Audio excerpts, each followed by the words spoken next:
Excellencies, distinguished delegates, good afternoon. Please may I ask you to take your seats so that we can start the proceedings of our meeting this afternoon. On this beautiful, sunny but cold day, I warmly welcome you to the first formal preparatory meeting for the Global Refugee Forum.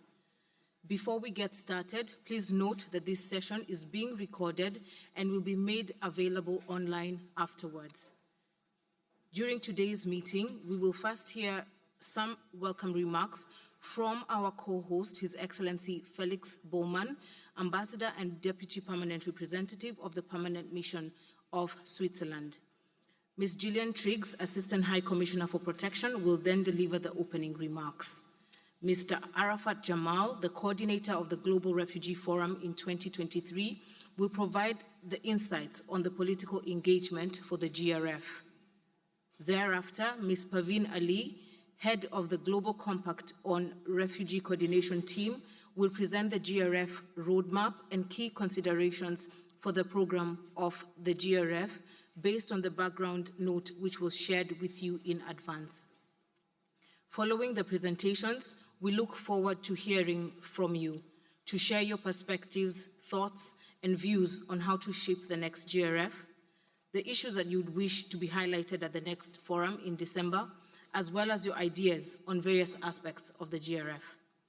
I will call on you when it is your turn to take the floor. As this is a multi-stakeholder meeting, we will not be following all formal protocol. Please keep your interventions to a maximum of 3 minutes. For those participants who are following the meeting via the live stream, please feel free to provide your interventions, comments, and questions via the pigeonhole, which was, whose link was circulated in the invitation that we sent. The summary and presentation from this session will be made available on UNHCR's website. I would now like to give the floor to Ambassador Bowman.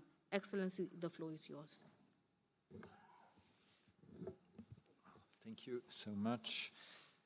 Madam Assistant High Commissioner, dear Gillian, dear co-host, Excellences, Mesdames et Messieurs, chers collègues, au nom de la Suisse, je suis très heureux de vous accueillir à cette première réunion préparatoire formelle en vue du deuxième Forum mondial sur les réfugiés qui se tiendra à Genève du 13 au 15 décembre de cette année. En tant que co-hôte du Forum, j'aimerais réitérer notre plein engagement à faire en sorte que cet événement soit un succès. Nous nous réjouissons en particulier de pouvoir accueillir à Genève plus de 3000 participants escomptés provenant de plus de 150 pays, des agences onusiennes, des villes, la société civile, le secteur privé et particulièrement important, les représentants des réfugiés eux-mêmes.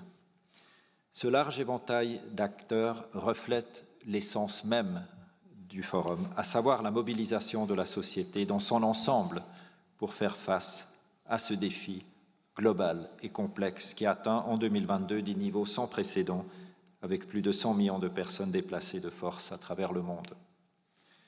Face à cette situation sans précédent, l'histoire nous a démontré à maintes reprises que l'être humain est capable de faire preuve d'une extraordinaire générosité envers les personnes déplacés en leur offrant assistance et protection. Genève en est un exemple, ayant été à plusieurs reprises au cours de son histoire terre de refuge pour de nombreuses personnes fuyant des persécutions, ces réfugiés ayant par la suite grandement contribué à la prospérité de la ville.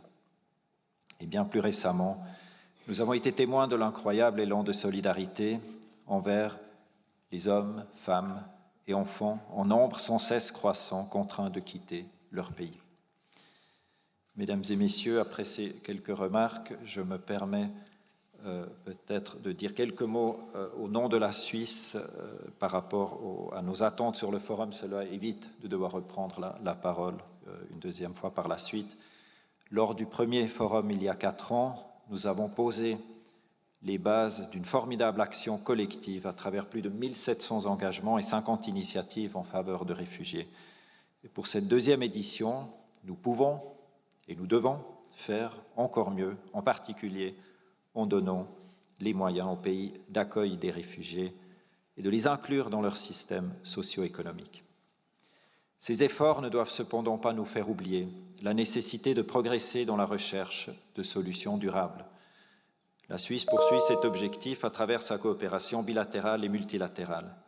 C'est ainsi que, par exemple, au Burundi, elle soutient la mise en place de conditions permettant le retour des réfugiés à travers la création d'un volet dédié au sein du Multi-Donor Trust Fund. Le partage plus équitable des responsabilités, qui est un des fondements du pacte mondial, doit impérativement se traduire par un élargissement de la base de soutien financière du HCR. Celle-ci ne repose actuellement que sur une vingtaine de pays. Et les États qui ne l'ont pas encore fait et qui en ont les moyens doivent pouvoir s'engager davantage. Comme cela a été souligné lors du dernier dialogue du Haut-Commissaire sur les défis de protection, les acteurs du développement et de la promotion de la paix ont également un rôle crucial à jouer dans le renforcement de notre réponse globale. Mon pays, dont d'ailleurs l'Agence de coopération internationale vient de se restructurer en intégrant précisément cette dimension de nexus dans sa structure, entend pleinement s'engager dans cette voie. Nous devons aussi nous rappeler que les réfugiés peuvent activement contribuer, comme je l'ai dit avant, par rapport à l'exemple de Genève dans le passé, dans son histoire, contribuer à la prospérité de leur pays d'accueil, comme cela est également souligné dans le rapport 2023 sur le développement mondial dédié aux migrants, réfugiés et sociétés. Le rapport insiste sur l'importance d'investir davantage dans des solutions innovantes et durables dans le plein respect du droit international. Un autre élément clé, à notre avis, pour le succès du prochain forum sera notre capacité à travailler ensemble de façon coordonnée et cohérente. Au niveau national, je me réjouis en particulier que la Suisse ait démarré un processus d'engagement Whole of Society impliquant la société dans son ensemble. Je ne peux qu'encourager les autres États à en faire de même. Cette coordination doit être renforcée à tous les niveaux et c'est ainsi que nous saluons par exemple l'initiative de plus de 25 agences des Nations Unies, tant au niveau global qu'au niveau des équipes pays, de s'engager ensemble sur la question des réfugiés à travers un Common Pledge de 0. Voilà, mesdames et messieurs, je me réjouis de notre échange d'aujourd'hui et en particulier d'entendre quelles sont les attentes et les propositions de chacun afin que nous puissions nous assurer que cet événement soit non seulement un succès en tant que tel, mais surtout qu'il puisse faire une réelle différence pour des millions de réfugiés à travers le monde. Je vous remercie.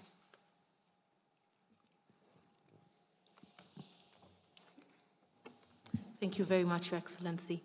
I would now like to give the floor to Ms. Gillian Triggs, Assistant High Commissioner for Protection, to deliver her opening remarks. Thank you very much, Anne, and thank you to Ambassador Bowman for your remarks. And it's always important to know what it is, and that is the point of this meeting, what it is we hope to see with this forum. So, Your Excellencies, distinguished delegates, ladies and gentlemen, let me welcome you then to this first formal meeting of the Global Refugee Forum that we have not had, of course, in person since we first met in 2019. So it's just wonderful to be together. As a former law lecturer, I love this room. It reminds me of my earlier days, but I hope that it gives us an opportunity to be engaged in direct discussion about what we hope to see as an outcome of this first formal meeting. The meeting is designed, of course, to help us co-shape with Switzerland the next forum. You know then it's the 13th to the 15th here at the Palais, and we really do want to hear what you hope to achieve and your ideas on how that can be reflected in the programme. So in short, this is the start. We want to hear what you would like to see, and we hope that we can accommodate those ideas as we formulate the programme. Can I begin by more formally introducing Mr. Arafat Jamal, who has recently been appointed as our coordinator of the GRF for this year. and we'll be hearing from him very shortly. Arafat's going to work very closely with me, with Paveen Ali as the head of the GRF coordination team, and we hope that as a team we can all work with you very closely over these coming months. So thank you very much for giving up the time. It's a lot of time, I know, but I think it's going to be worth it in encapsulating exactly what we want to achieve. The High Commissioner has said he wants to see this next forum to have a buzz. He wants engagement, energy, new ideas, and initiatives. And I think that we saw the beginning of that at the first meeting this year with our co-conveners. Co-hosted, of course, by Switzerland, we have our new co-conveners, Colombia, France, Japan, Jordan, Niger, and Uganda. And we're very grateful indeed for them to take on this leadership role, which will be a big one, a demanding one, but I think also an extremely important one at this time.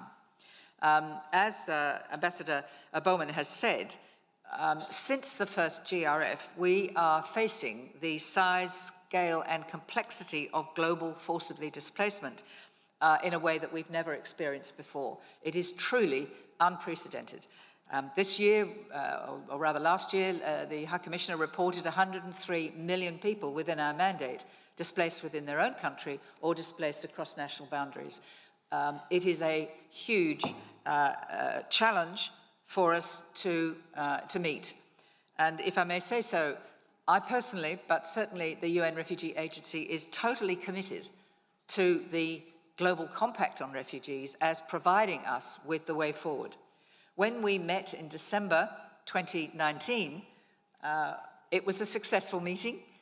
We had 3,000 participants. We had, I think, 1,400 pledges. The High Commissioner said it was the makings of success, which is wise because we didn't really know what was going to happen. And within weeks of that pledging conference for the forum, we had COVID. And in the last nearly a year, we've had the war in Ukraine. Huge global events with consequences throughout the world in all sorts of ways, whether it's the lack of fertilizers, the lack of access to grains, the huge death toll, the displacement of 8 million people into Europe and into other parts of the world, and the response of the world to that massive displacement. We know that despite those challenges, and along now with the economic and food scarcity challenges, we are convinced that the Compact as a whole of society approach is the way forward, even though these times are very difficult and ones that we need to recognize that guiding principle of the Compact itself, which is that we will equitably share the burdens and responsibilities for displaced people, for refugees. It's a big aspirational concept, but one that I think in the last few months in particular we have understood to be the way forward for our lodestar. One of the very important elements of the Global Compact is the whole of society approach. It builds on what we're all familiar with, legal treaties, the Refugee Convention, the evolving law, essentially placing obligations on sovereign states. What is very exciting and important about the Compact is that it broadens and adds to that responsibility by drawing in a whole of society. And that means our parliamentarians, our scholars, city mayors, local government, our NGOs, the refugee voice and refugee-led organizations, local communities, the development banks, the World Bank, the regional banks, the private sector that is now supporting us so significantly. And a group that I particularly wanted to mention to you, if I may, faith-based groups. I arrived back last night. We've had 4 days in Moldova with representatives of the major faith-based groups around the world. We had representatives of the Vatican, the Catholic Church, of the Ukrainian Orthodox Church and the Russian Orthodox Church, the Baptists, the Sikhs came from the United Kingdom. We had an imam representing a very large Muslim community joined us, along with Seventh-day Adventists and wonderful woman representing the Buddhist community from Japan. This was a very unusual example of this whole of society approach, because we know from COVID and other events that the first responders are very often faith groups. They don't go away when the contract runs out, when the project money is disappearing. They are always in that community and they're always responding. So we decided to take them to a very small country, Moldova, 2.5 million people, but it's had 800,000 refugees coming through, with more than 100,000 remaining, needing very significant protection and care and opportunity, particularly for children in school and to care for women deeply distressed, of course, by the conflict. But my point in raising this is that one of the great visions of the Compact is to show a whole of society response to the displacement issue globally, and to show how important the local as well as the international leadership of faith groups, as just one illustration, can demonstrate how the principles of the Compact can work. Now, you'll all know that the first first forum rather, achieved many significant advances with the pledging. It's critically a pledging process, and those pledges have been significant. They've gone from 1,400 to now 1,700 pledges, which demonstrates, of course, the very significant commitment that countries and that wider society I've been describing has been prepared to make to the principles of the Compact. Almost 60% of those pledges have been reported on since the first forum, and they're in progress. But we are pleased to see that about a quarter of them have been reported as fulfilled, and about 70% will shortly be fulfilled.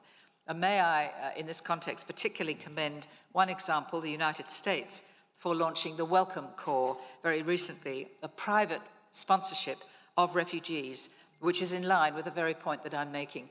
A wider whole of society can be so so very effective in providing a welcome, as of course the people of Moldova have been, and those all around the world, particularly Europe, in their response to the Ukraine crisis. May I, though, make the point that while recognizing the growth in pledges, it's not really about the numbers. It's not about the arithmetic, as one of our former co-conveners reminded me. We're not here to be self-congratulatory about numbers. What we want to do is to show that these pledges are actually being implemented. And the emphasis now is on not so much increasing numbers of pledges, but fulfilling those that we have and augmenting them, going in a little deeper. Some are very, very general, very broad. We do ask that they be consolidated. But one lesson we've learned from the last it will be 4 years by the time we get to the next forum. One lesson we've learned is that for a country to make a pledge, particularly one of those countries that is hosting refugee and displaced peoples, they often do not have the resources to give effect to that pledge. And what we need is to match that pledge with a country or a local mayor, a town, a local government, a scholarly group, a university, or a faith group, or a private sector, to match that pledge, to provide the resources and skills in order to give effect to it. So we're looking, in short, for quality rather than quantity by the time we come to the indicator report, which will be the evidence base on which we will be able to say, have we achieved the primary functions of this aspirational and, I think, inspirational compact? So can I ask that we all redouble our efforts, keep that enthusiasm going. The momentum is there. I really believe we will get there. It will be a great occasion in December, but we do need to work hard over these coming months. So thank you for your continued engagement in your words and your deeds and your commitment through political will. Thank you very much, and back to you, Anne. Thank you very much, Assistant High Commissioner, for the overview and setting the tone for our discussions this afternoon. I now give the floor to Mr. Arafat Jamal, Coordinator of the GRF in 2023, to present on the political engagement for the GRF. Arafat, you have the floor. Thank you very much, Anne. And I would like to thank Ambassador Bowman for your very strong message, and also for reminding us of the historic narrative of our host country, Switzerland, in receiving refugees and the generosity that has been and can be shown throughout history towards refugees, and also, of course, to Assistant High Commissioner Gillian Triggs for your uplifting introduction and for setting the tone as we move into fulfilling the promise of this second GRF. Excellencies, distinguished delegates, ladies and gentlemen, it's an honor and a privilege to meet with you today in my new role as the coordinator for the second Global Refugee Forum.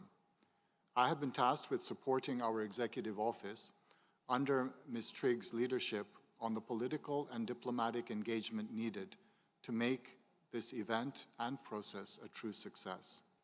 I've already met with some of you, and I hope to meet many more, and to work with all stakeholders to advance burden and responsibility sharing and to strengthen the operationalization of our comprehensive responses to forcibly displaced situations. I come here straight from my position as UNHCR representative to South Sudan. This country, the world's newest nation, is at the intersection of climate emergencies, conflict, and nascent governance. Yet, against all odds, it is also a place of hope and generosity. I have been engaging firsthand with the problems we are aiming to resolve at our GRF, and I've also seen how it is possible to turn the narrative with ideas, commitment, and courage. With this and other field experiences in the Middle East, West Asia, and elsewhere, I hope to inject into my duties a sense of reality, urgency, and what the Nobel-winning development economist Amartya Sen has called constructive impatience. The overarching ambition for the next GRF is to strengthen comprehensive responses towards the Global Compact objectives based on national ownership, complemented by a multi-stakeholder and partnership approach.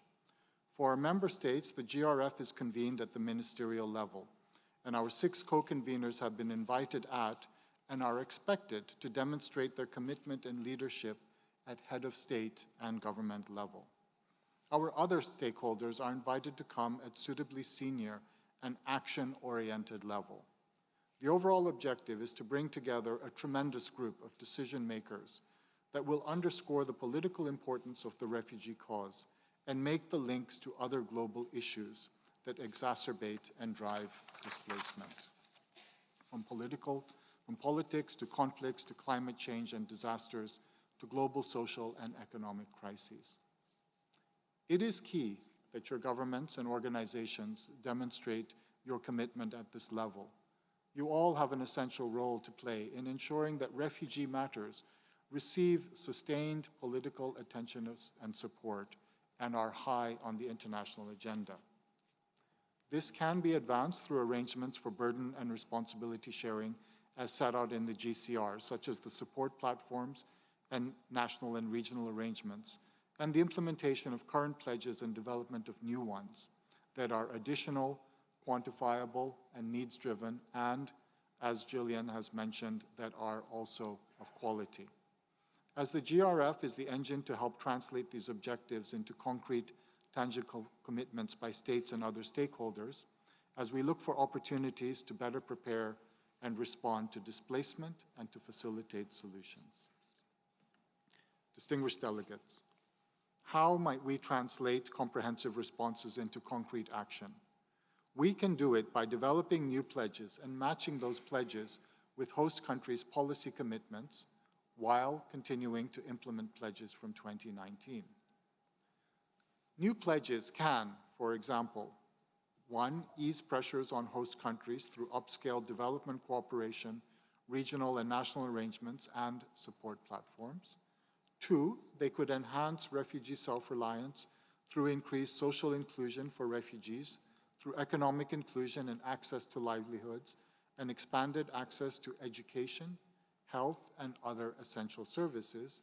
And 3, they could expand opportunities for solutions, including third country solutions, resettlement, complementary pathways, local integration, voluntary return, and peace building. Pledges can be financial, they can be technical, material, or they can be in the form of policy changes in support of protection or solution or inclusion. We strongly encourage states to develop whole-of-country pledges that bring together various actors from diverse sectors towards common objectives. We have an opportunity with this next GRF, which we must seize, to move the needle on protection, inclusion, and solution in some of our largest displacement situations. Given the complexity and multiplicity of refugee situations, I would like to reiterate that the GRF provides us with a unique opportunity to actively and innovatively broaden the current base of support. And while great strides have been made in this area with at least 15 stakeholder groups engaged, there remains greater scope to expand the partnership base even further. The role of the private sector is essential, and we continue to invite our private sectors to jointly seek and identify opportunities to support, engage, integrate, and employ refugees. Refugee voices are also essential to the overall process. We appreciate the efforts made by so many in meaningfully engaging refugees in the planning, implementation, and development of pledges, as well as the multiple refugee-led organizations that are doing notable work to the advancement of burden and responsibility sharing. And the role of our non-governmental partners and civil society is, as always, and as the Assistant High Commissioner reminded us in the instance of faith-based organizations, is always something that is on the front lines and is crucial to our collective endeavor. We can already see that 2023 will be both action-packed and equally rewarding as we collectively work towards advancing the GCR objectives. We will have many opportunities to capitalize on this throughout the year. These include such events as the G7, the G20, the Sendai Midterm Review, the SDG Summit, the UN General Assembly, COP28, and much, much more. We hope to inject our messages of the GRF into these events, and we hope that the cause of refugees, as espoused under the Compact, is woven into global multilateral events this year and for years to come. But we don't have much time. It's only 10 months until our big event, and I would like to pledge that I am here to work with the High Commissioner, with Assistant Secretary General Triggs, and with the GCR team here, with all of you, to support everyone in making this a success. And a successful GRF is one that alleviates the plight of refugees, that eases the burden on hosts, and that inspires solutions for those forced into lives that are lived in limbo and liminality. Distinguished delegates, I look forward to our discussions today and beyond. Thank you very much. Thank you very much, Jamal. I now give the floor to Ms. Parveen Ali, head of the GCR coordination team, to present the roadmap as well as key considerations for the development of the GRF program. Parveen, you have the floor. Thank you very much, Anne, and thank you for the opportunity also to present. We're very excited to have Arafat having joined us now to work with us very closely on the preparations for the forum. I thought that what we could do is, building on some of these aspirations for the forum, speak a little bit to how we are, some of our preliminary thinking about how we can shape the program to really help us achieve some of these objectives. So what I thought I would do is share with you the roadmap for the Global Refugee Forum with a bit of a view to thinking about what it means for how we shape the actual program of the forum in December. And we would view this opportunity today as the first of many to hear from you your thoughts about the aspirations, ambitions, and hopes you have for what we would like to see in December and what we should keep in mind and consider as we're developing the program, the modalities, and the outcomes for the forum. At the next formal preparatory meeting that will be held in May, we will then present you with a zero draft of the program based on the inputs that we hear from you and these key considerations. And then we hope that by the time we reach the third formal preparatory meeting for the GRF in September, we will have a program that has been developed in collaboration and co-shaped together with all of you. So what I would like to start by doing is just reflecting on what it is actually that we're trying to achieve. Of course, it's been mentioned already today in the opening remarks, but I think that this is really important for us to keep in mind as we shape the program for the GRF. For those who were involved in the first Global Refugee Forum in 2019, you will recall that it had a very large participation, a wide variety of themes that were addressed, many, many pledges. And our job, I think, with this next Global Refugee Forum is to build on that, but also bring it all together so that we can coherently and strategically speak to what has actually been achieved, what the impact was of all of that engagement, how it came together, and how it's helping us to advance the objectives. So what we would like to do is really think about how we can shape this next forum to show how we're advancing on easing pressures, enhancing self-reliance, and building opportunities for solutions. The purpose of the Global Refugee Forum, just to recall, is set out very clearly in the Global Compact on Refugees.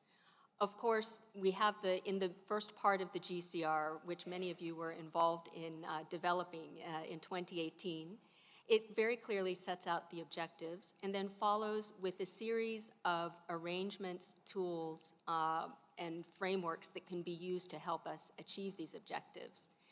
The key global arrangement for helping us to build comprehensive responses and achieve these objectives is, of course, the Global Refugee Forum. And in the GCR, it envisions that the forum has three primary purposes. The first, of course, is around pledging. And as Arafat mentioned, pledges can take many forms. And what we aim to do with this next forum is to aim for high-quality pledges that are pre-matched to support host country policy commitments that have already been made, pledges that really show the multi-stakeholder and partnership approach and meaningful refugee participation in action, and pledges that also build on what we've learned through the stock-taking process over the past few years. There's also the stock-taking element or component of the Global Refugee Forum where we can really assess progress that has been made towards the GCR objectives. The next GCR indicator report will be launched in November of this year. It will give us a chance to see how much progress has been made, what more is needed, both to advance on the pledges, but also around the questions of data, which I think we've discussed at length over the previous months.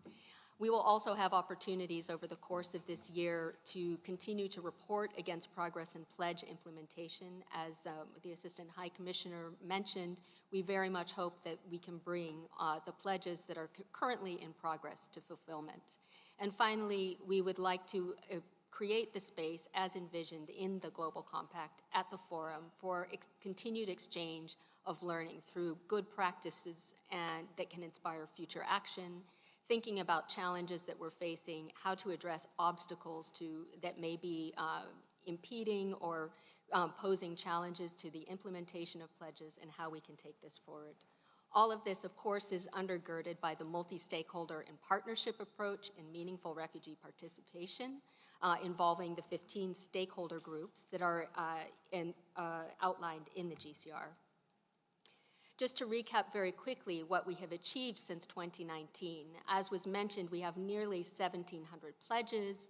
A large proportion of those pledges have been reported on, and if you have not reported on the pledges that were made by your government or organization, please do. That is continuously a process that's continuously open. About a quarter of them are fulfilled. We have 3/4 that need to be brought to fulfillment. We've had a number of new pledges made since the GRF in 2019, which really demonstrates, I think, the momentum and continued engagement, which we're very grateful for. And quite critically, we also have the 50 GCR initiatives that were launched as a part of the first GRF process. I will not go into detail here, but this is just to give you a sense of how many multi-stakeholder initiatives are already in place, linked to each of the objectives of the GCR that really can help us to advance the implementation and reach the goals of the compact. Examples, of course, probably some of the most prominent are the regional support platforms in which a number of governments and development actors are engaged. We also have the Asylum Capacity Support Group, the Education Alliance, and many others that were launched at the last GRF. So we really hope to use the good work that has, and build on the good work that has been done by these initiatives to advance on cultivating and identifying further pledges, further commitments, and further policy actions that can be taken. The GCR Indicator Report, the first of its kind that was issued in 2021, I think gave us a first picture of how we are doing in terms of working towards the objectives of the compact. What we saw broadly is that in the area around the first objective of easing pressures, we saw that we had an increase in official development assistance, but it was primarily for humanitarian support, and we very much hope that with this next GRF, we can strengthen the engagement in development cooperation. This was the reason, of course, as you know, for the focus of the High Commissioner's dialogue last December, focusing on strengthening development cooperation. A number of initiatives were launched as a part of that dialogue, and we hope that they will really help us to advance on pledging in this area. We saw that through the indicator report, many host countries have made really important policy commitments to protect and include refugees in their national systems, but oftentimes we did not have sufficient support for the implementation of these policies, and this presents an opportunity for what we can think about achieving for the next GRF. If there are places where we can already start building multi-stakeholder support to implement these policies, I think that would be a big win for December. And then, of course, we saw the need for more solutions. There were more solutions that were provided in the form of third country solutions and opportunities for return in the 5 years since the signing of the New York Declaration than in the 5 years before. But that number has declined somewhat since that time, and we really need to focus on strengthening and advancing in those areas. Also, as a result of the high-level officials meeting that took place at the end of 2021, when, together with you, we took stock of progress that was made, we consolidated the outcomes of that meeting into 20 key recommendations. I will not go through them here. They're online. They're also in the concept note for the Global Refugee Forum. Each recommendation is accompanied by a list of possible actions that could be translated into pledges. And we very much hope that in thinking about the kinds of commitments that we will bring together as an international community for the next forum, that they will be guided by these key recommendations. These recommendations are informed both by the indicator report as well as the recommendations that came from all of the participants in the high-level meeting. So to recap, what we would really hope to achieve by December broadly is that we strengthen comprehensive refugee responses, build national ownership, whole of government approaches to including refugees across ministries, across departments, and complemented by a multi-stakeholder and partnership approach, recognizing that all of these 15 different stakeholder groups listed in the GCR do have a role to play in helping to achieve comprehensive responses.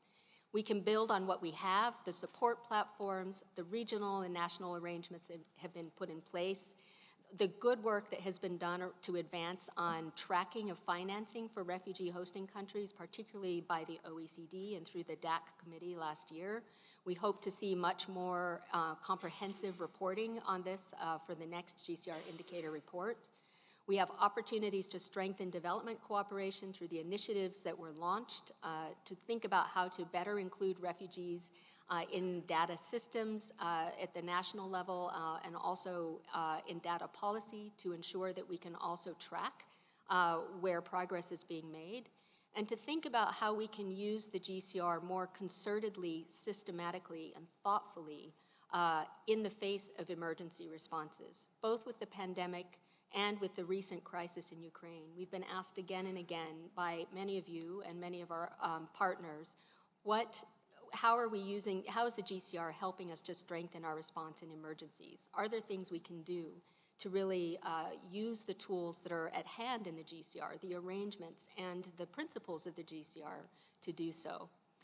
And as has been mentioned, we very much hope to advance on implementing the current pledges we have, cultivating new ones that are of high quality, facilitating matching of pledges, bringing more partners to the table, and ensuring that we have both pledges that focus on improving domestic asylum contexts as well as lending international support. A high-quality pledge then will be aligned with the 20 key recommendations which I mentioned. There'll be additional quantifiable and needs-driven. Ideally, they would be pledges that would also think about putting in place the long-term architecture we need to facilitate responsibility sharing, such as funding arrangements, mechanisms, policy commitments that can really help us to achieve the objectives of the compact over the longer term. They should be developed together with other stakeholders. They should support host countries that have made important policy commitments. And they need to be developed in consultation with refugees, host communities, and think about age, gender, and diversity considerations in the way they're developed and implemented. We envision then, with regard to multi-stakeholder engagement, that this will be a key piece also in thinking about the program for the Global Refugee Forum. As I mentioned, we have these many initiatives linked to the Global Compact. We hope that the initiatives will really help to lead on the development of multi-stakeholder pledges to advance in some of these areas. We hope that they will feature in the GRF ecosystem of events around the plenary as well as in the plenary itself. And we think that we have a lot of potential with these initiatives to really think about how to better facilitate matching with host country policies. We have the NGO reference group, which was launched last June with 15 different global and regional NGO networks that is serving as a key consultative mechanism with NGOs and civil society on the preparations of the forum. And we have a whole process, I think, linked to refugee engagement that many of you are also engaged in. We have our advisory board of displaced and stateless people that has now been formalized and is serving as a formal consultative mechanism for the forum. We have launched a call for expressions of interest from refugees who can bring expertise in specific thematic areas to help develop and cultivate pledges. We've received more than 700 applications already. There's a lot of interest. And we have also, of course, included refugee-led organizations in our ongoing consultations with NGOs. To recap very quickly in terms of the calendar of preparations, last year we issued the pledging guidance. We started working with many of the initiatives to develop roadmaps for the GRF, the pledges they would like to really mobilize around. We launched the reference group. We launched the pledge matching portal, which is a good place to start if you would like to identify potential policy pledges that would be of interest in matching. We've started our external engagement with all of you and refined our GCR indicator framework to help us prepare for the next report. And we had the High Commissioner's dialogue to really help us think through some of the challenges around development cooperation. This year, as of course we have today our first formal meeting, we have 2 more preparatory meetings before the actual GRF itself.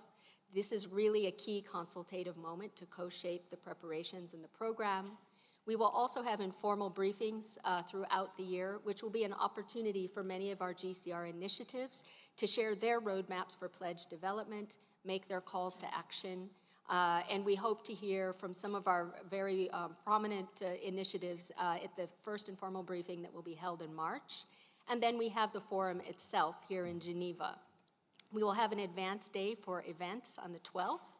The formal plenary will be from the 13th to the 15th. We're planning to have our GRF reception on the evening of the 13th.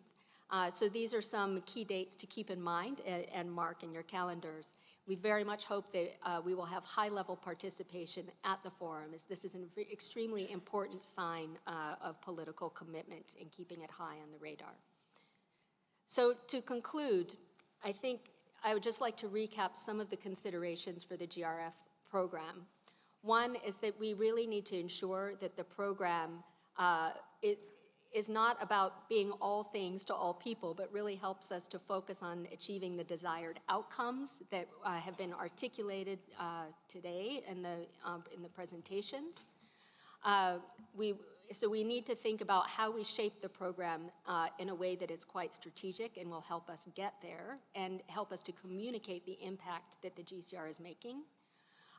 We need to think about how we ensure that we maximize the opportunities for engaging our high-level participants to help us achieve to achieve strategic outcomes, to give visibility, and to raise political awareness around many of the issues we are all dealing with. We have to meaningfully engage our 15 different stakeholder groups, thinking about how they can be a part of the program, a part of the communications, and really show the importance of the multi-stakeholder and partnership approach and what it can bring to a comprehensive response. And we also need to keep in mind the event modalities. We will have the plenary in the Assembly Hall. It will be good at that plenary if we identify opportunities to give visibility to high-impact pledges, to pledges that are of high quality according to the criteria that were discussed. We're developing an ecosystem around the Global Refugee Forum. We won't have access to all of the spaces in the Palais that we did last time. So we need to think creatively together with you about how we can use the spaces available in Geneva to bring some innovation and dynamism to the event, but also ensure that it is very well connected and cohesive between the plenary and all of the events surrounding it.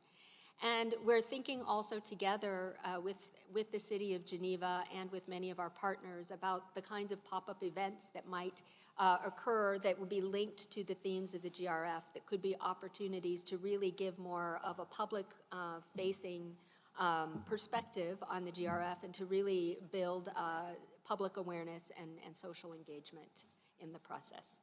So these are just a few thoughts, but we would really like to hear from you more about how you think, what you think we should be taking into consideration and your ideas for how we can do this in the most innovative and impactful way.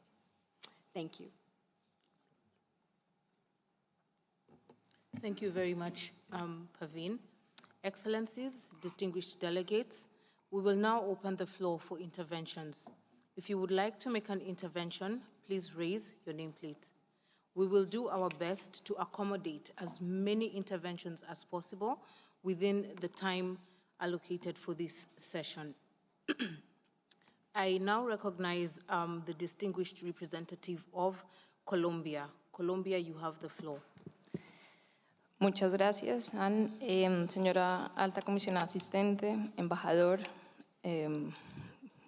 una especial bienvenida al coordinador Pervin, señores y señoras. Como país coauspiciador, Colombia ratifica el compromiso que tiene con la migración, la cual debe ser abordada bajo un enfoque de derechos humanos, protección de las poblaciones más vulnerables y bajo el principio de responsabilidad compartida. Al ser uno de los principales países de acogida, Colombia hace un llamado a los países, a todos los países, a la sociedad civil y en especial a los refugiados, a la banca multilateral, al sector privado y a las organizaciones internacionales para que veamos estos preparativos del foro como una oportunidad para que revisemos cuáles son las prioridades y necesidades que tenemos para poder presentar de manera conjunta compromisos puntuales, tangibles y medibles. Los últimos años, Colombia ha demostrado la importancia y la posibilidad de regularizar a la población migrante y refugiada, y ahora queremos dar un paso hacia adelante y trabajar hacia su integración. Queremos trascender de la asistencia a la inclusión y al desarrollo. Sin embargo, para que los países como Colombia podamos trabajar hacia una verdadera integración, debemos contar con las herramientas que nos permitan establecer proyectos de vida productivos, que los migrantes y los refugiados puedan trabajar y que en este proceso también se vean favorecidas las comunidades de acogida. Sin duda, como ya fue mencionado, estos proyectos y estos compromisos de desarrollo requieren de recursos financieros, de asistencia técnica, de cooperación y de políticas públicas que permitan materializarlos. Y por eso queremos invitarlos a unar esfuerzos en la elaboración de esos compromisos, tanto a nivel nacional como a nivel regional y a nivel mundial. El compromiso es de todos y ninguna coyuntura migratoria debe estar por encima de otras. Muchas gracias. Thank you, Colombia. The next speaker is France. France, you have the floor.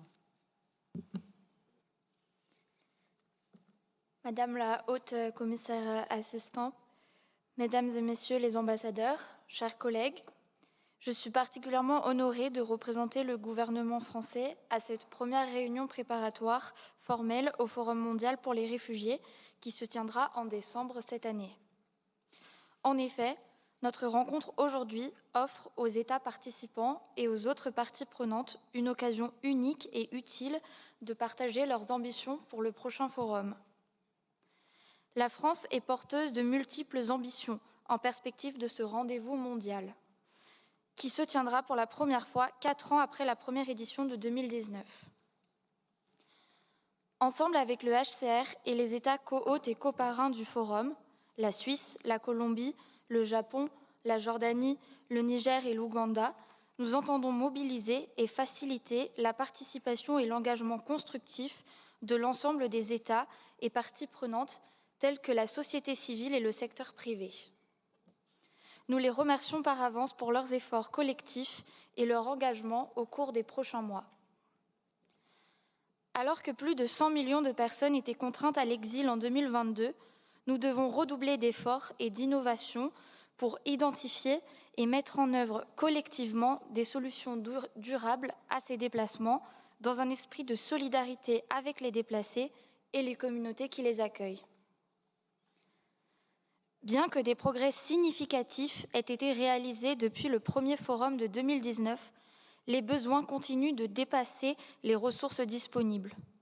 Nous devons mieux répartir les responsabilités et le fardeau entre les pays de départ, de transit et de destination. La France est déjà mobilisée pour la préparation du deuxième forum mondial pour les réfugiés, en lien étroit avec le HCR à Paris. Plusieurs axes de travail ont été identifiés, parmi lesquels figurent la solidarité internationale, l'accès par les voies légales, l'inclusion socio-économique et la mobilisation du secteur privé, ou encore le partage de l'expertise en matière d'asile. À Genève, la mission permanente de la France auprès des Nations Unies se tient également à la disposition des organisateurs du forum et entend les soutenir par différents canaux et moyens. Premièrement, en mobilisant les partenaires européens grâce au réseau des ambassadeurs de l'Union européenne, de la délégation de l'UE, que je remercie par avance, des présidences suédoises et espagnoles à venir, et de l'Allemagne en particulier, qui avait assuré le rôle de coparrain lors du premier forum en 2019. Deuxièmement, notre équipe humanitaire et migration à la mission est prête à diffuser les messages clés et la documentation à travers le réseau diplomatique français à l'aide de notre ministère à Paris. Troisièmement, nous participerons bien sûr à l'organisation de l'événement parallèle prévu au comité exécutif du HCR en octobre prochain. Enfin, la France restera investie sur les questions liées à l'environnement et au climat en lien avec les déplacements forcés. Elle avait d'ailleurs pris un engagement en ce sens lors de la première édition du forum en 2019, le Clean Energy Challenge. Dans l'attente, je souhaite le plus grand succès à la préparation et à la tenue du Forum mondial pour les réfugiés en 2023. Je vous remercie. Thank you very much, France. I now give the floor to Japan. Excellency, you have the floor. Thank you, Madam Chair. Excellency, dear friends, thank you, Julian and Pavin and Felix for your remarks and your presentation. You have set the tone perfectly for the preparation of the second Global Refugee Forum. We also welcome the appointment of Arafat and look forward to working with you and your team for the success of the conference. In addition to the heavy responsibility as a convener of the GRF, this year Japan holds the G7 presidency and is serving as a non-permanent member of the Security Council of the United Nations. We would like to consider how Japan will contribute to global humanitarian challenges throughout the year. Taking into account of 20 recommendations identified at a high-level official meeting in 2021, our mission will deepen its discussion with the capital to solidify Japan's contribution to be announced in December this year. Chairs, we have to see the opportunity presented by the GRF to promote a durable solutions for displacement. In this regard, I'd like to highlight 2 points.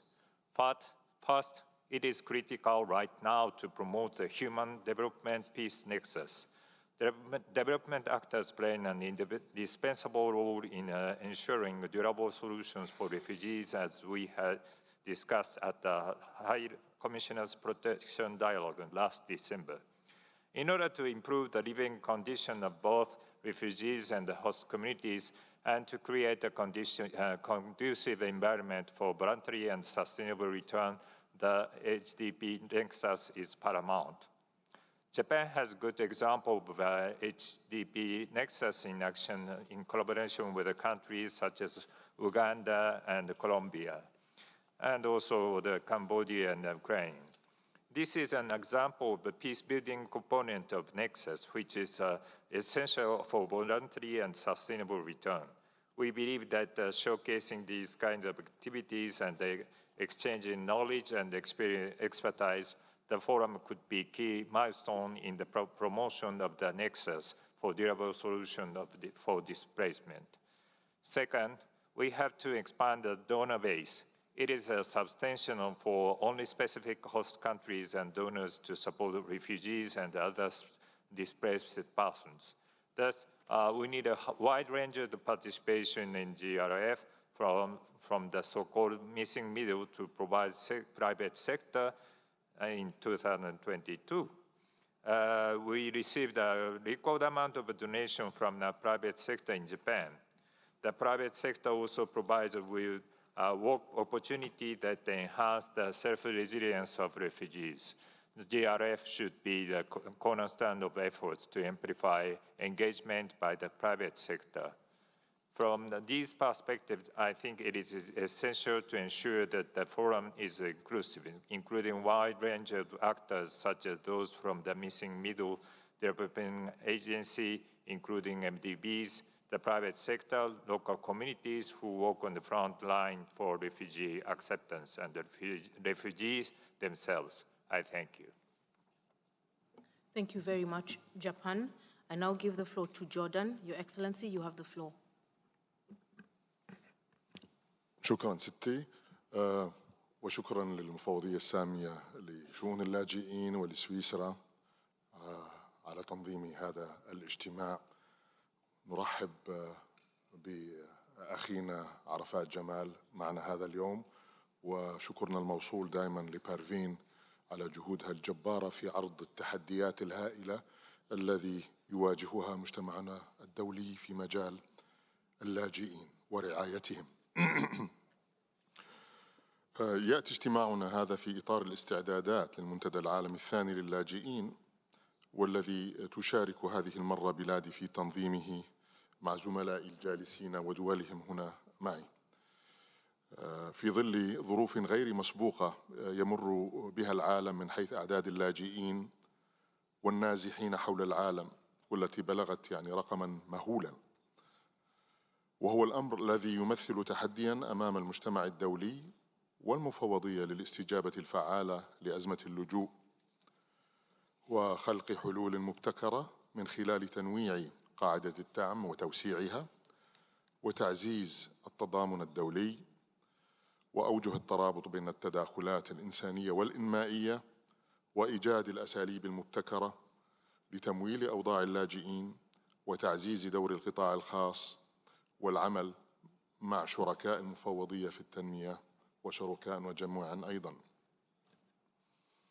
مما لا شك فيه أن المنتدى الأول والذي صدر عنه ما يقارب 1700 تعهدا والتزاما يعد خطوة إيجابية على طريق تحقيق مبدأ تقاسم الأعباء والمسؤوليات، وهو أحد المبادئ الراسخة في الميثاق العالمي بشأن اللاجئين، ونقدر الإسهامات الكبيرة التي قدمها الجميع في المنتدى الأول، إلا أنه ما زال أمامنا الكثير من العمل لتحقيق الأهداف الأربعة للميثاق.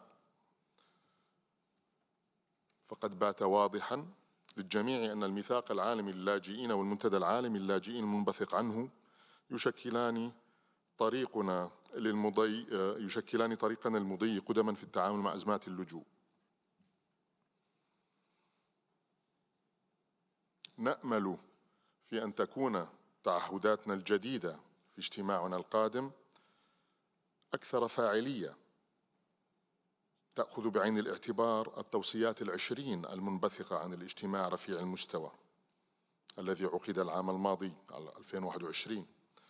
ومن جملة هذه التوصيات مراعاة مسألة الإنصاف في تقاسم الأعباء والمسؤوليات مرة أخرى، وتوفير تمويل مرن وقابل للتنبؤ ومتعدد السنوات، وزيادة التمويل في التنمية لدعم اللاجئين، وزيادة نسبة إعادة توطين اللاجئين، وزيادة المسارات التكميلية لحلول الدولة الثالثة، وحشد الموارد وتعزيز التخطيط لدعم العودة الطوعية، ومعالجة الأسباب الجذرية للجوء والمساعدة في بناء السلام في البلدان الأصلية للاجئين.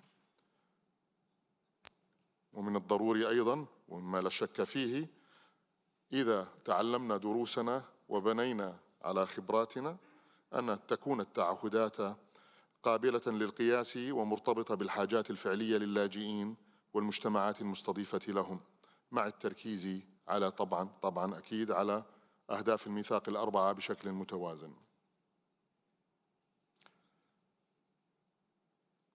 يشكل المنتدى المقبل فرصة للمجتمع الدولي للاستجابة للأزمات الإنسانية الراهنة والممتدة استجابة عادلة ومتوازنة نضمن من خلالها أننا لن ندع أحدا في الخلف أو أن نسمح بأن يكون اللاجئون من مناطق أخرى في العالم في آخر قائمة الأولويات. وإنني إذ أشكر باسم بلادي القائمين على المنتدى الأول وعاقديه الستة الذين سبقونا، فإنني أكرر تعهدنا باستعدادنا على التعامل والتعاون مع الجميع بصفتنا أحد المنظمين الجدد لهذا المؤتمر، وباعتبارنا من أكبر الدول المستضيفة للاجئين في العالم في منطقة جغرافية كثيرة الاضطرابات، وهي اضطرابات طويلة الأمد، ويمكنكم أن تعتمدوا على الأردن بالتعاون مع المفوضية وبقية الدول والشركاء لضمان نجاح المنتدى المقبل. وشكرا.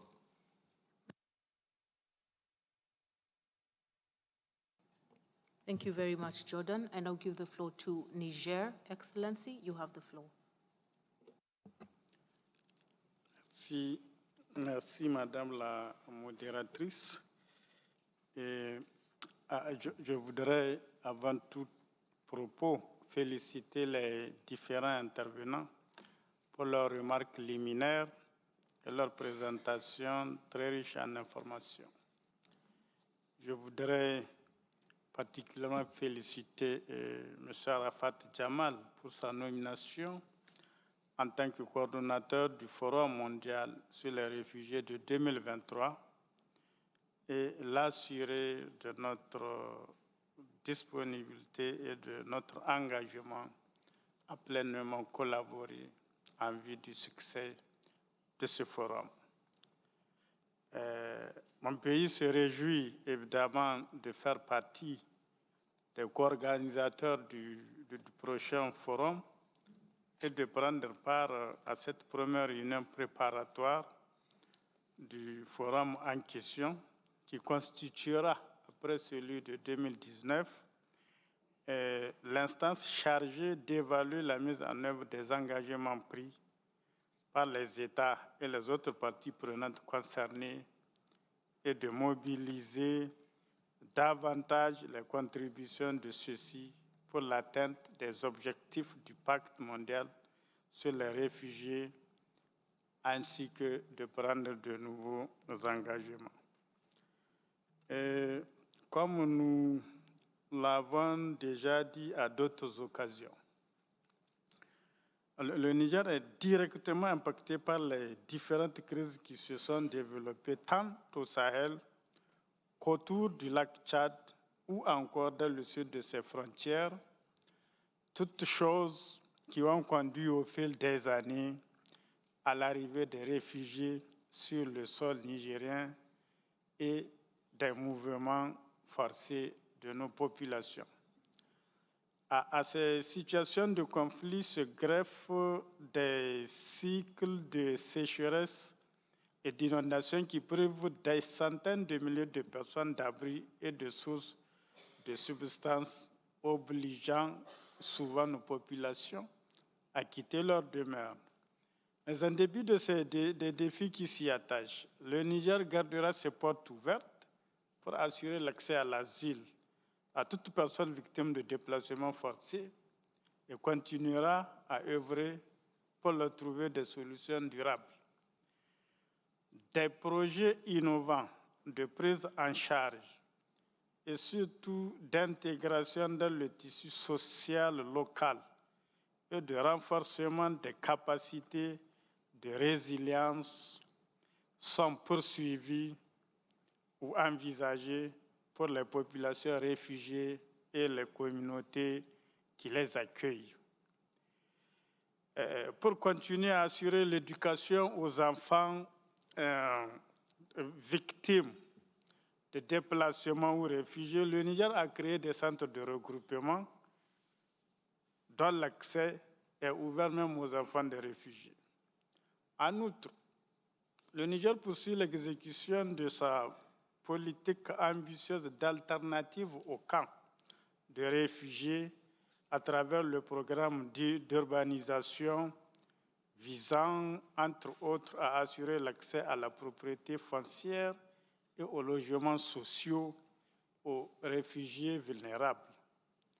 Pour les déplacés internes, le gouvernement du Niger a mis en place une politique de retour volontaire dans leur localité d'origine avec des mesures d'accompagnement et de sécurité nécessaires qu'il a l'intention de poursuivre avec beaucoup plus de dynamisme lors des prochains cycles. Toutes ces actions précédemment citées traduisent la volonté du gouvernement nigérien à contribuer à atteindre les objectifs du pacte mondial malgré les ressources limitées du pays et les multiples défis socio-économiques, sécuritaires et climatiques auxquels il est confronté. En conclusion, donc, le Niger, en tant que coparrain du deuxième Forum mondial sur les réfugiés, réitère sa détermination et son engagement à assumer sa part de responsabilité dans l'atteinte des objectifs du pacte mondial. Dans cette même veine, nous invitons toutes les parties prenantes à tout mettre en œuvre pour réaliser les engagements pris lors du premier forum et en formuler de nouveaux afin que des solutions durables fassent désormais partie intégrante de nos politiques et stratégies nationales et de coopération en matière de gestion des réfugiés. Je vous remercie. Thank you, Niger.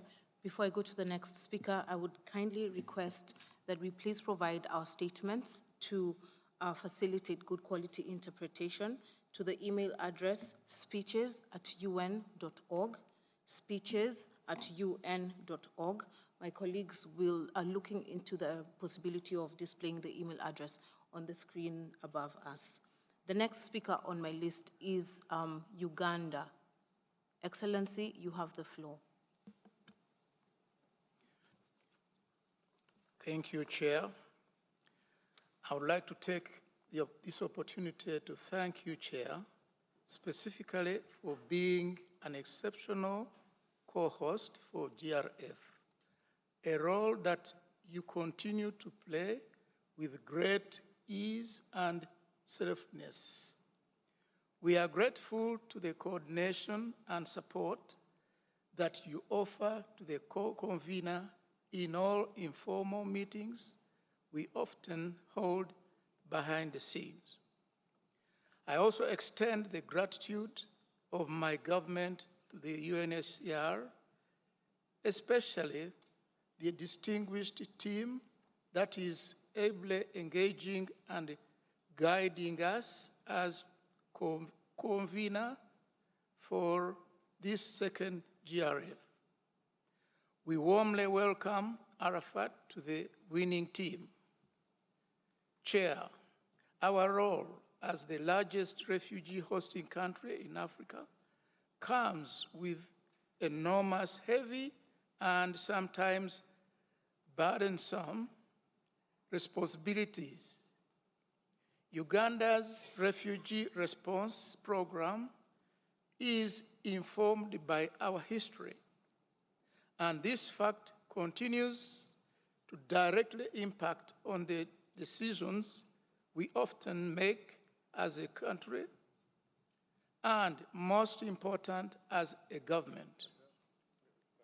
Our open doors policy, inclusivity, and integration of refugees in our respective hosting communities come with commitments that we are only able to fully implement with support from our partners, both state and private. The pressures and burden of hosting need to lightened, and during this second GRF, we appeal and impress on all of us in the respective capacities, state, development partners, private organizations, and even private individuals to stand up to the task before us and contribute to the cause of the refugees. Chair, Uganda is privileged to be one of the co-conveners of the second GRF, and whereas we are indeed overloaded with responsibilities already, my government will not shy away from pledging towards this noble humanitarian cause. And in this spirit, our ask is that the program for the GRF is representative of the realities on the ground, with specific agenda items discussing key thematic areas, including the impact of hosting refugees on the environment, education, health, and food security of the hosting countries. We therefore call upon us all in our various capacities to this second GRF to make meaningful, smart, and fulfillable pledges. The time is now. Thank you. Thank you very much, Uganda. The next speaker is the United States. Excellency, you have the floor. Thank you very much, Chair. Thank you to everyone up on the dais, and thank you also to our fabulous co-conveners for this year's GRF.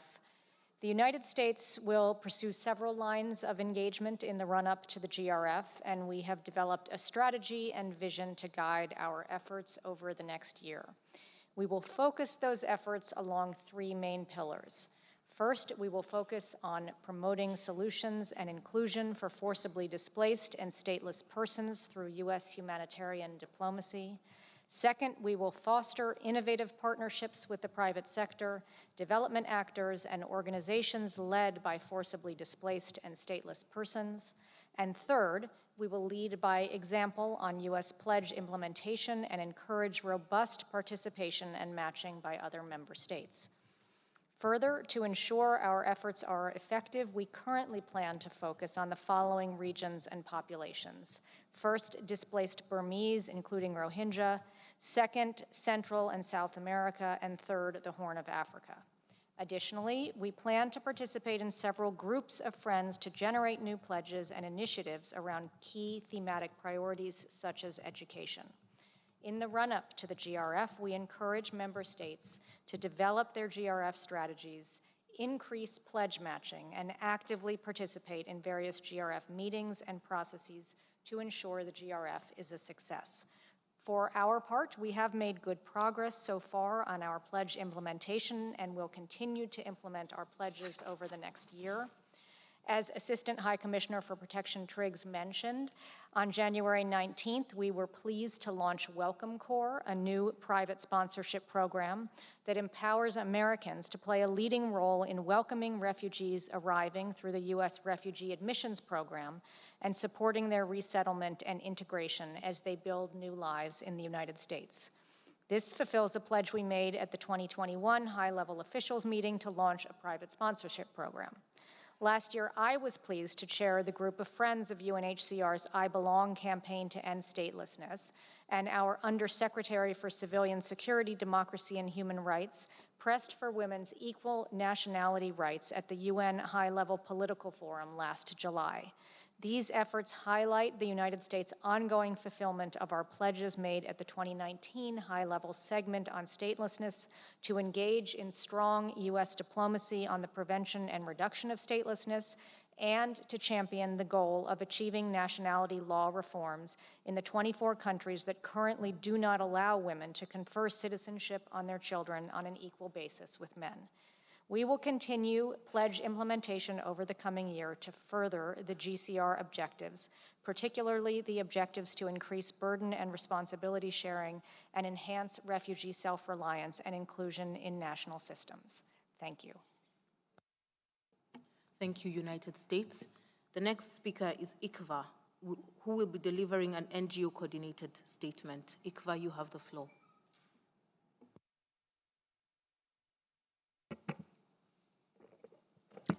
Thank you very much, Chair. I'm delivering this statement on behalf of the NGO community. So, dear Chair, NGOs commend UNHCR for the early start on preparations for the next GRF and the general roadmap already issued. NGOs also thank UNHCR for the preliminary considerations for the GRF program, a good basis for discussion requiring further details. In our view, deepening the focus on protection and durable solutions, including protected crises, will be important. Notably, by ensuring that a focus on children is at the heart of the GRF in all its sessions and the pledging processes is developed through a child, age, gender, and diversity lens and a holistic approach. We also take note of the desired outcomes for the GRF, and especially the example of the context of displacement related to climate change and disaster, pandemics, and conflict, a focus of high interest to NGOs. Importantly, the program will need to include ongoing forced displacement and statelessness contexts, such as for the Rohingya and Syrian refugees. Once again, NGOs reiterate the importance of systematic, direct, and meaningful participation of forcibly displaced and stateless populations, including children and organizations. On the GRF event modalities, NGO note with interest the various envisaged options for participation and engagement, including on advocacy, amplify key messages, demonstrating the values of partnership, and give visibility to stakeholder groups and organizing side events. However, defining and communicating clearly in advance the modalities for its organization will be fundamental to ensure fair and balanced representation of and contributions from all stakeholders. We particularly observed the specific role and prerogatives afforded to the GCR initiatives, and NGOs welcome further detailing and explaining. Additionally, the roadmap suggested by NGOs coordinating through the initiatives would need to be encouraged and promoted in advance and during the GRF. Regarding the plenary sessions, we would welcome some thinking designed to ensure that civil society contributions do not suffer from a strict application of the protocol.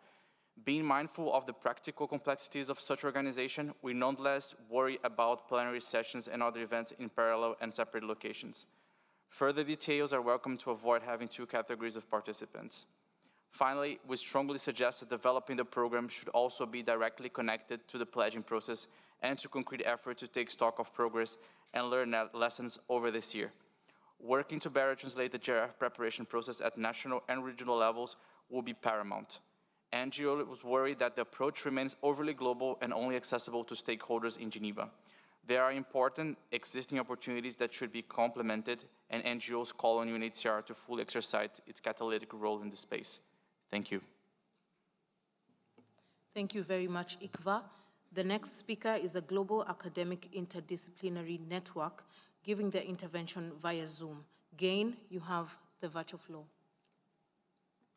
Thank you, Madam Chair and Assistant High Commissioner for Protection Tricks, Excellencies and colleagues. Greetings to all in attendance. It is a pleasure and a privilege to speak on behalf of the Global Academic Interdisciplinary Network in this first preparatory meeting for the Global Refugee Forum of 2023. My name is Liliana Lira Jubilu and I'm joining you from Brazil. I'm a professor at Universidade Católica de Santos, where I coordinate the UNHCR de Mello Chair. And since the beginning of the year, I'm the new co-chair of the Global Academic Interdisciplinary Network.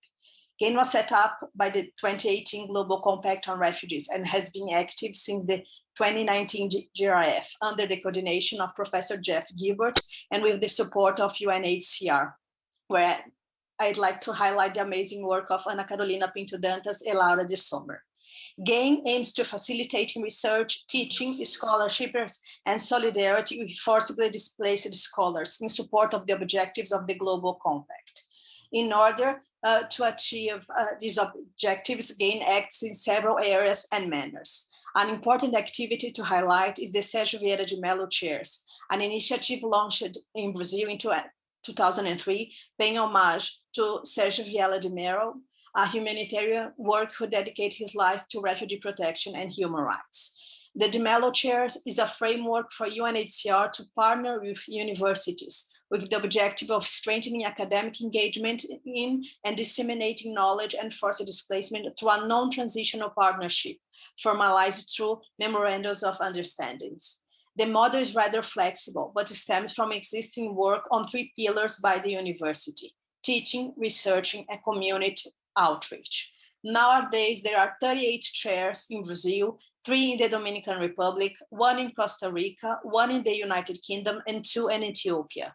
The newest of which is at the University of Assosa, which is the first new chair set up in 2023. The De Mello Chairs initiative is an embodiment of localization of the GCR, and it's a good practice developed in the Global South to promote a whole of university and a whole of society approach.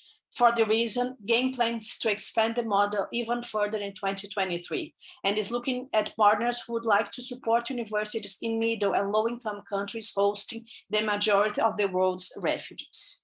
In the lead up to the GRF, we also plan to expand the network's membership, which counts with 120 academics at this moment, and strengthen refugee leadership in knowledge production, with a view of bringing academia more strongly into the debate and practice of refugee protection. At the High Commissioner's Dialogue in December, GAIN joined forces with the De Mello Chairs, the Local Engagement Refugee Research Network, LEARN, International Development Research Center Canada, IDRC, and Forced Migration and Refugee Studies Network and Knowledge Transfer, FFVT, to propose joint and multi-stakeholder actions towards implementing development approaches in refugee responses by investing in sustainable models of whole of university engagement in refugee responses, ensuring local researchers are equipped to implement and give visibility to their research, supporting policymakers and including the voices of forcibly displaced and state laypersons in policymaking from conception to implementation, facilitating access to state and tertiary education for forcibly displaced persons through scholarships, diploma validation, and transportability, and investing in initiatives where refugees and local actors lead on forced displacement research.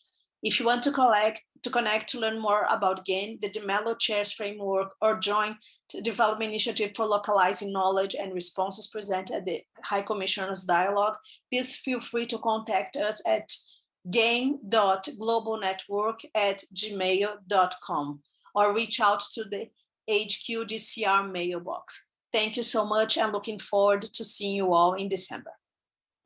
Thank you very much, GAIN. We look forward to seeing you too. The next speaker is Kenya. Representative of Kenya, you have the floor.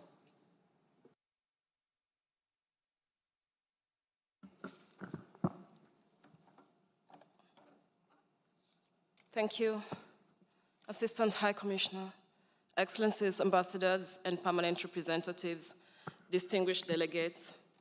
Kenya thanks the UNHCR for convening this first preparatory meeting.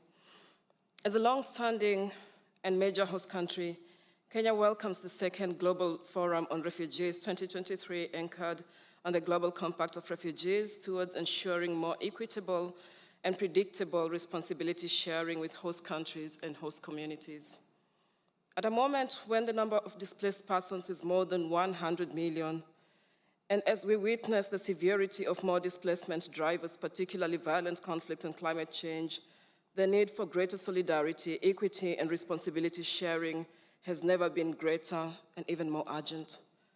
Convening early in the year for this preparatory session gives us an opportunity to reflect on the achievements since the first GRF in 2019, the changing dynamics on displacement of persons, and how best the 2023 GRF can resonate and galvanize greater action to address forced displacement.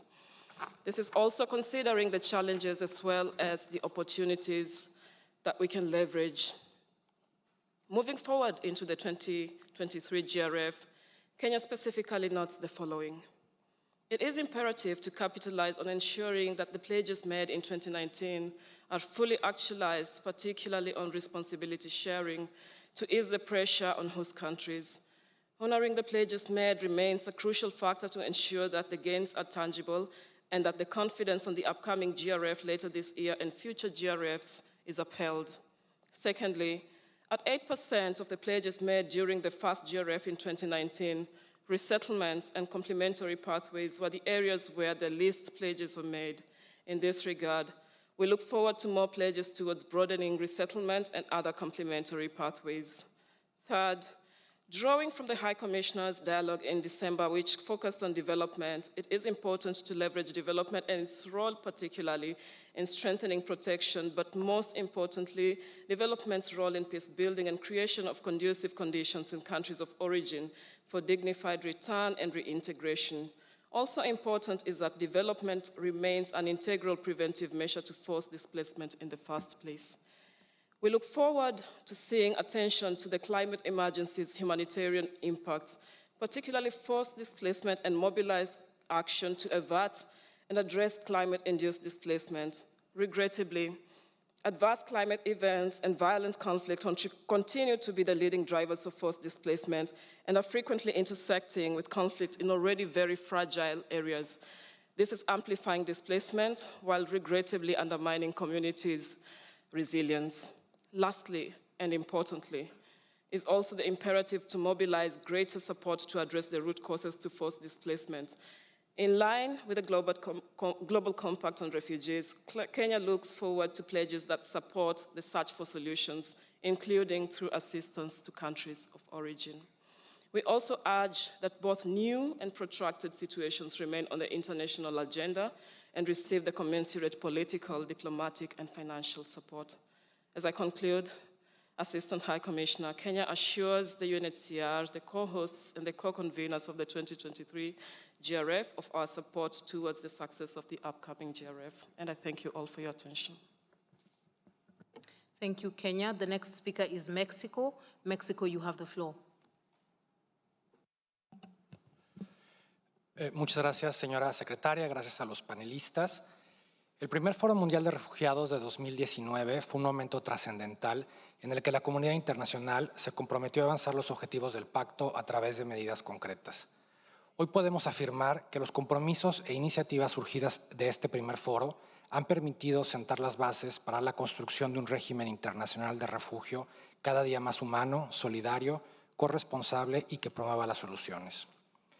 Ahora que nos preparamos para el segundo foro, no podemos dejar de subrayar que a pesar de los logros alcanzados, el contexto internacional sigue siendo desafiante. El número récord de personas con necesidades de protección internacional, cuya situación de vulnerabilidad se ha agravado como resultado en parte de la profundización de los conflictos y el cambio climático, como bien mencionaba la colega de Kenia, nos exige mantener la ambición a fin de poder estar a la altura de las expectativas. Quisiera comentar, o más bien compartir, dos sugerencias generales que consideramos importante tener en cuenta en los preparativos del segundo foro. En primer lugar, recalcamos que no estamos partiendo de cero. Para lograr nuevos compromisos de calidad y con alto impacto, se necesita un buen diagnóstico de lo que ha funcionado y que pueda escalarse o replicarse, y de aquellas áreas que presentan brechas y, por tanto, requerirían apoyo de la comunidad internacional, por ejemplo, a través de matching pledges, como bien fue señalado. que consideramos que el ACNUR ya ha hecho un gran trabajo de recopilación y análisis de información que sin duda debe de guiar este esfuerzo. Déjenme compartir que México está justo por iniciar un proceso amplio de revisión interna de los 20 compromisos que realizamos en el primer foro. Consideramos que esto es un paso muy importante con el fin de poder definir nuevas áreas de oportunidad para la formulación de iniciativas en 2023. El segundo punto que quería mencionar, este sería el último, valoramos enormemente el enfoque multisectorial consagrado en el pacto. Estamos totalmente en línea con lo que menciona el ACNUR. No hay otra forma de seguir trabajando que no sea a través de un enfoque multisectorial. En la medida de lo posible, nos gustaría solicitar al ACNUR que mantengan a los estados informados de las iniciativas que se estén trabajando con otros actores de la sociedad a fin de encontrar sinergias y evitar duplicación en la formulación de compromisos. Finalmente, México reitera su compromiso político con el pacto y con sus mecanismos de seguimiento y expresa su plena voluntad de trabajar con todos los actores bajo el liderazgo de los co-convocantes y del ACNUR a fin de lograr los mejores resultados posibles en este segundo Foro Mundial de Refugiados. Muchas gracias. Thank you very much, Mexico. The next speaker is a member of the Advisory Board of Organizations led by forcibly displaced and stateless persons. Mr. Doria, you have the floor, speaking via Zoom. Thank you. I'm excited and thankful to UNHCR for the opportunity to share my perspective today. As well, I'll come together to chart a path forward in preparation for the 2023 Global Refugee Forum. Since the international community convened on refugee issues at the inaugural Global Refugee Forum in 2019, the world was rocked by a pandemic while waves of refugees were forced to flee from Venezuela, Ukraine, Afghanistan, Myanmar, and Tigray, among other areas. Refugees around the world, we on their front line to respond. Now, more than ever, the perspective of refugees needs to be included in policy making about them. The Global Compact on Refugee calls for the meaningful participation of refugees and stated persons in decisions affecting them, like we are doing from Venezolanos in Barranquilla, participating actively at the Quito process, and the R4B platform and the European Forum led by the European Union, but also at the United Nations and the OAS. However, while state, international NGOs, UNHCR, and other stakeholders have taken steps to increase refugee participation, there is still ample room for progress on this front. Refugees represent less than 2% of the participation at the 2019 Global Refugee Forum, and significant barriers still exist in making participatory policy making a reality. This requires that all stakeholders work collaboratively to ensure that in the run-up to the Global Refugee Forum, refugees and stateless persons are meaningfully engaged and central to the discussion, including as expert and advisor of pledge and initiative, and as a speaker and participant. Affected community must be directly involved in policy making for them to endure. To this end, to this formal preparatory meeting, I would like to present the following recommendation to ensure meaningfully refugee participation and beyond this year's forum. The first, the inclusion of refugees in global policy making must be systematized, not ad hoc. This means that all stakeholders should work toward including a refugee advisor on their national delegation to the GRF and in organizational and preparatory meeting in the run-up to the GRF. Second, all stakeholders should work toward a refugee participation rate at GRF 2023 about 10% of total participation, with refugee to be represented on all panels. Third, UNHCR, jointly with the state and other stakeholders, should increase the financial resources dedicated to supporting the participation and preparedness of refugee-led organizations and refugee participants at the forum, aiming for more direct and flexible sources of funding. Fourth, all stakeholders should actively seek input from refugees when sharing good practices through consultation with refugees The stakeholders can learn what worked well, what can be replicated in other situations, and what can be escalated up with further support. Sharing good practices can inspire others to develop innovative and impactful pledge and contribution that can be announced at the Global Refugee Forum.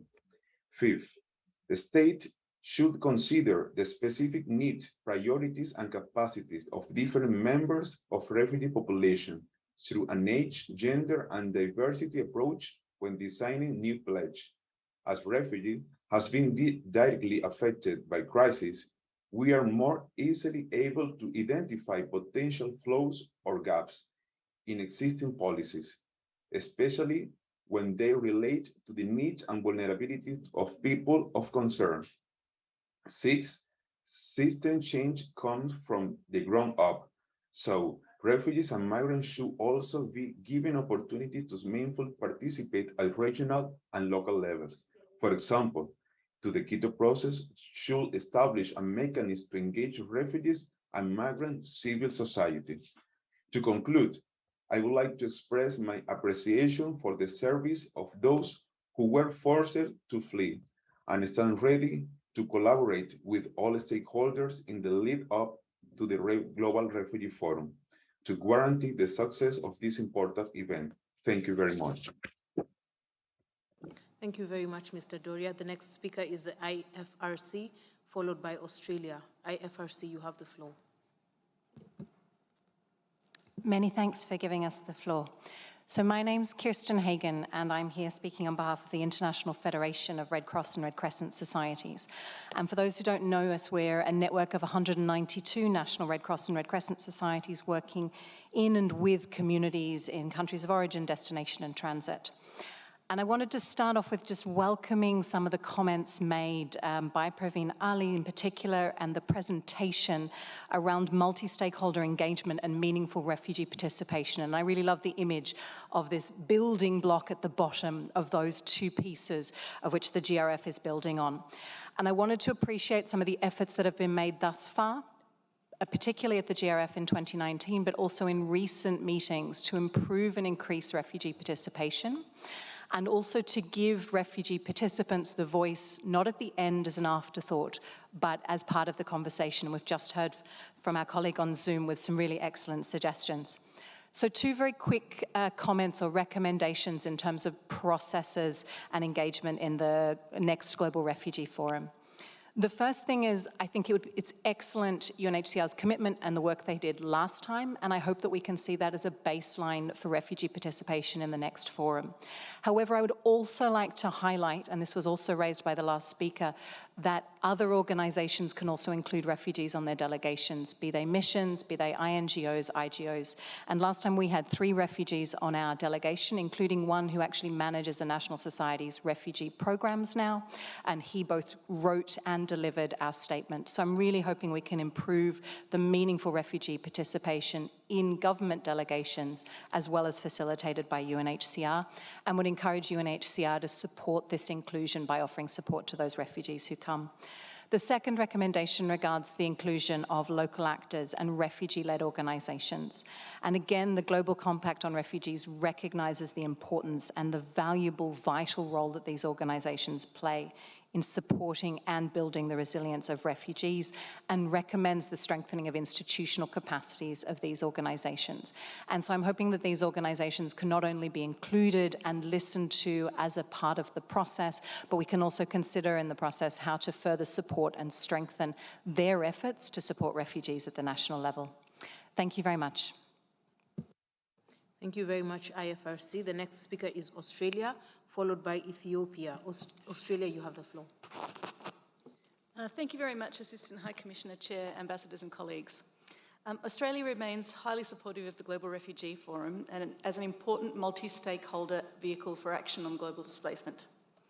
We recognise, as many of the other speakers who just took the floor, that the increasing scale of displacement and the many factors that are exacerbating it make this year's Refugee Forum particularly important and urgent. We are actively engaged in the GRF in 2019 and are currently working across the Australian Government and agencies to plan our engagement for the meeting in December, and we hope to have more information as that becomes available. We're hoping for high-level attendance, and we're expecting to focus strongly on complementary pathways, including refugee labour mobility. We're also strongly supportive of all the efforts made to date to actively facilitate the participation of refugees, and really welcome the comments that were just made by the last two speakers. We'll continue to work on this in the planning and implementation of our own efforts, but also look forward to seeing how that pans out for the entire process. And we look forward to working with UNHCR, the co-conveners, and all the colleagues here during the course of the year to that end. Thank you very much. Thank you, Australia. The next speaker is Ethiopia. Ethiopia, you have the floor. Thank you. Thank you, Assistant High Commissioner, the co-host Switzerland as well, and thank you, Arafat and Pavin, for your wonderful presentation. The number of forcibly displaced persons is increasing in an alarming rate, but our actions do not align with the demand. The ever-increasing figures clearly point to the need for more effective cooperation and actions to achieve the objectives of the Global Compact on Refugees. It's a well-known fact that the burden and the responsibility is not equally shared. Therefore, the upcoming Global Refugee Forum should be taken as an opportune moment to bring all the stakeholders on board, particularly the missing middle, from member states and private sectors. Refugee hosting countries are shouldering a huge burden, and at the same time they are losing hope, particularly those that host refugees in protected situations. Hence, more funding has to be mobilized to ease the pressure on host countries, and it's crucial to come up with an innovative solution for those refugees who are in protracted situations. In addition, the new place should be concrete and quantifiable, which addresses the pressures on host countries, enhance self-reliance, expands country solutions, and support conditions for return. This second JRF should be more action-oriented and inclusive.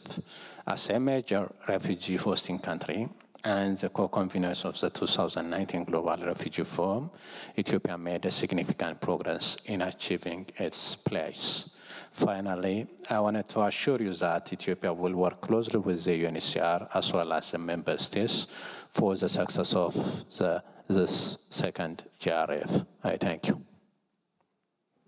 Thank you, Ethiopia. The next speaker is Ecuador, to be followed by Geneva Cities Hub. Ecuador, you have the floor.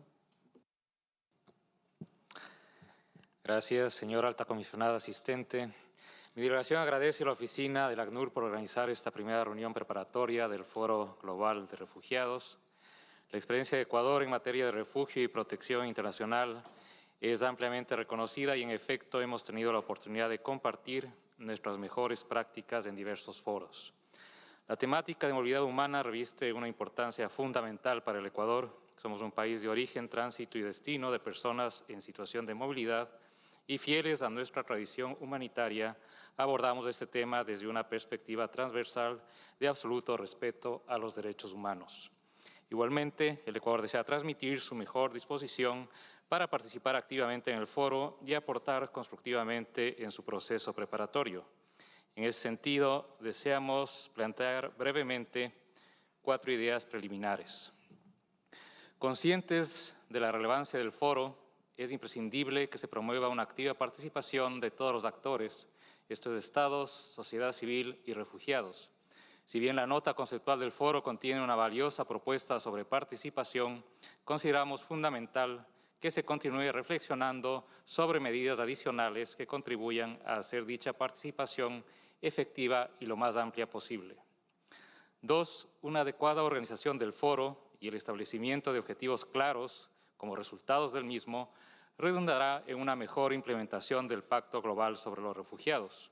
En ese sentido, tanto países como el Ecuador, que han cumplido con la mayoría de promesas asumidas en el primer foro, como aquellos que tienen aún tareas pendientes, podrían beneficiarse de información oportuna, clara y práctica sobre las promesas. Igualmente, las personas de interés podrían ver fortalecidos los procesos de protección si el foro impulsa diversas alianzas estratégicas y una cooperación reforzada para el efecto. 3. Sería interesante que se considere los eventuales beneficios de trabajar con los equipos país de Naciones Unidas en los estados. para aprovechar el impulso que podrían ofrecer los coordinadores residentes en la promoción del foro y en la preparación de la participación de los gobiernos. Y 4, el Ecuador considera que el foro debe contribuir a hacer efectivo el principio de la carga y responsabilidad compartidas, así como estimular mecanismos para asegurar que dicho principio sea aplicado y reflejado en el terreno. Finalmente, reconocemos el liderazgo del ACNUR en esta importante tarea y comprometemos nuestro apoyo al equipo que lidera la coordinación del foro. Igualmente, agradecemos a los países convocantes y al país anfitrión por su importante aporte que contribuye a una exitosa realización de este evento. Muchas gracias. Thank you very much, Ecuador. The next speaker is Geneva Cities Hub, to be followed by Pakistan. Geneva Cities Hub, you have the floor. Madam Secretary, Assistant High Commissioner, Excellencies, distinguished delegates, the Geneva Cities Hub, an organization that seeks to better connect cities with the Geneva-based international community, very much looks forward to the Global Refugee Forum and commends its multi-stakeholder dimension, which is deeply anchored in the Global Refugee Compact. I'm taking the floor today for one single purpose: to invite states, and in particular Colombia, France, Japan, Jordan, Niger, Switzerland, and Uganda, as co-conveners and co-hosts, to reflect upon concrete ways and means to enable a meaningful participation of cities, of local and regional governments in the GRF. Both Assistant High Commissioner and the Ambassador of Switzerland referred to them in their opening remarks, emphasizing the whole of society approach that shall shape the GRF. Enabling a meaningful participation of cities could be done by including representatives of local governments in national delegations, as others have mentioned, the same for refugees, or by providing them with a specific status distinct from civil society, so that local governments may take part in the GRF as accredited participants to the forum in their own right, and not be limited to their role as guest speakers in various panels.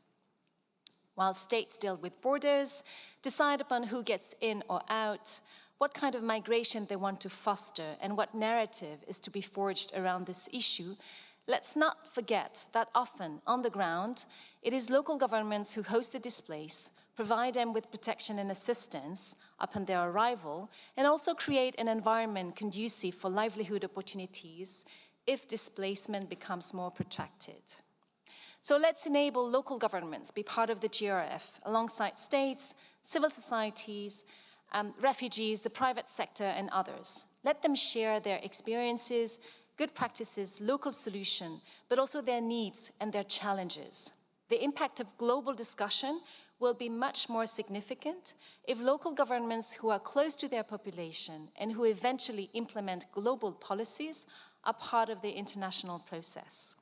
We at the Geneva Cities Hub stand ready to support efforts in that direction and work closely with co-conveners and the co-host. Thank you for your attention. Thank you very much, Geneva Cities Hub. The next speaker is Pakistan.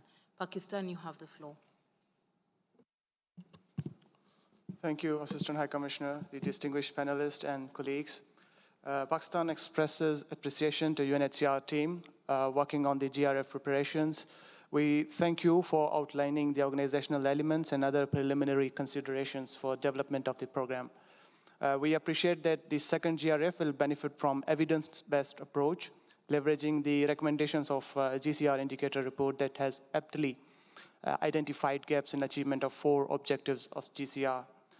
The second GRF will be held with a totally different humanitarian landscape. This time we have a cascading crisis of conflict, climate, global inflation, and financial crunch, which have considerably shrunk fiscal space of developing countries hosting large and protected refugee situations. GCR indicator report, thanks to it, that it has revealed shortcomings on durable solutions, especially voluntary repatriation and resettlement. We look forward that there will be a renewed and enhanced focus of GRF2 to move the needle on these durable solutions. We also appreciate, like others have mentioned, the multi-stakeholder approach for garnering maximum support from all segments of the society. But we would like to highlight that the close coordination with national authorities will be the key to reap true potential for such a holistic approach. This is what GCR also entails. We would like to underline the importance of enhanced participation of countries of origin and countries representing missing middle in this process. This will be a step further in forging a grand coalition for refugee protection through GRF. In conclusion, Pakistan is looking forward to a GRF that musters political seriousness and compassion for refugees. As a major host country, Pakistan has been shouldering the responsibility of refugee protection for the last 4 decades and counting. We assure the co-conveners, co-host, and UNHCR of our support for a successful GRF and to uphold the principle of burden and responsibility sharing. I thank you. Thank you very much, Pakistan. We also thank Ambassador Bowman, who had to leave for his participation. The next speaker is the Global Refugee-led Network, to be followed by the United Kingdom. Global Refugee-led Network, you have the floor. Thank you very much. I'm really pleased to be presenting the refugee statement. This statement was drafted through ongoing consultations with a wide variety of refugee actors globally and reflects the diversity of our views. The Global Compact on Refugees, signed in 2019, calls for states and relevant stakeholders to facilitate meaningful participation of refugees, ensuring the inclusion of their perspective on progress. While states, INGOs, UNHCR, and other stakeholders have taken steps to increase refugee participation, there is still a lot of room for progress on this front. Refugees were only 2% of participants at the 2019 Global Refugee Forum, and we still find ourselves limited in global forums to participating through advisory roles rather than being afforded direct participatory access. For the first formal preparatory meeting for the 2023 Global Refugee Forum, the Global Refugee-led Network would like to present the following key asks to ensure meaningful refugee participation at and beyond this year's forum. First, meaningful refugee participation. Nothing about us without us, to be a banner theme of the GRF and reflected robustly throughout the agenda. Second, all stakeholders to work towards signing on the refugee participation pledge as early as possible. 3, all stakeholders to work towards including a refugee advisor on their national delegation to the GRF and in preparatory meetings in the run-up to the GRF. 4, all stakeholders to work towards a refugee participation rate at GRF 2023 above 10% of total participation and refugees to be presented on all panels.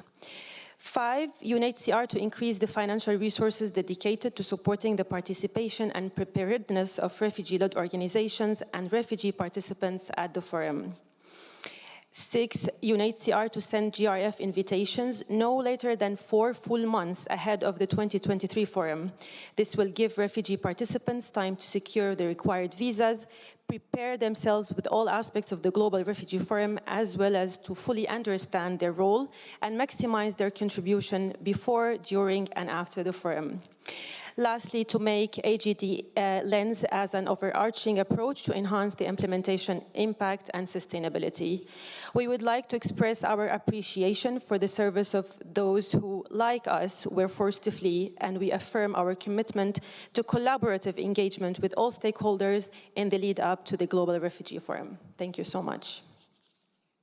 Thank you for your statement. The next speaker is the United Kingdom, followed by the European Union. The UK, you have the floor. Thank you, Assistant High Commissioner Triggs, Ambassador Bowman, Mr. Jamal, and Ms. Ali for your opening remarks.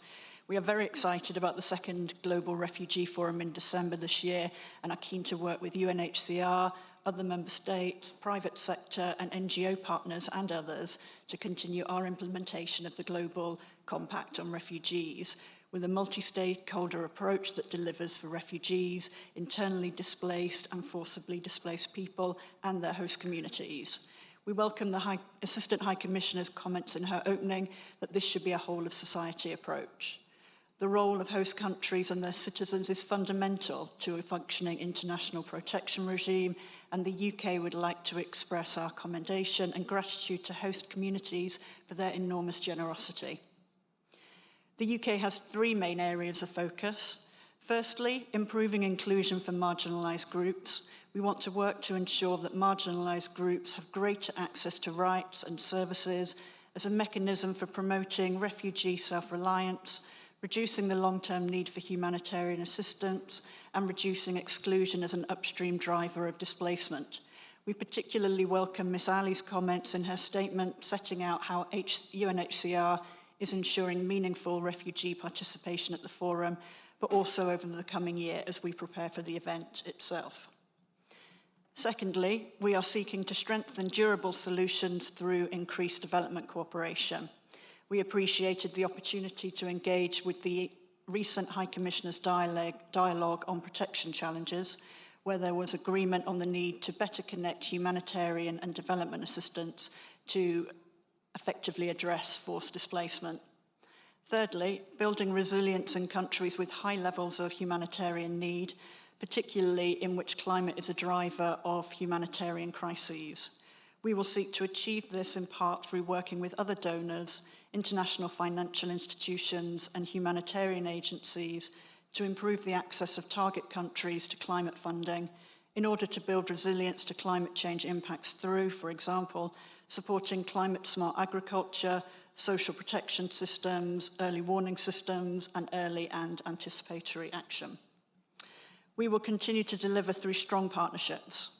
By further deepening our partnerships with our bilateral and multilateral partners, we will use our influence to drive increased coordination, transparency, performance, and accountability of agencies working on refugee and displacement issues.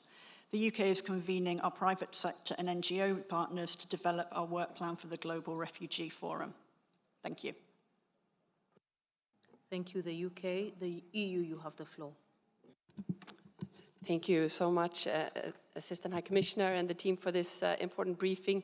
And we also want to welcome Arafat Jamal in your new role as the coordinator for the 2023 GRF, and we look forward to working closely with you and the team in the lead up to the forum. As Gillian pointed out, and as many also have said, we of course are facing a different world today than we did 4 years ago at the first GRF, with record levels of forced displacement.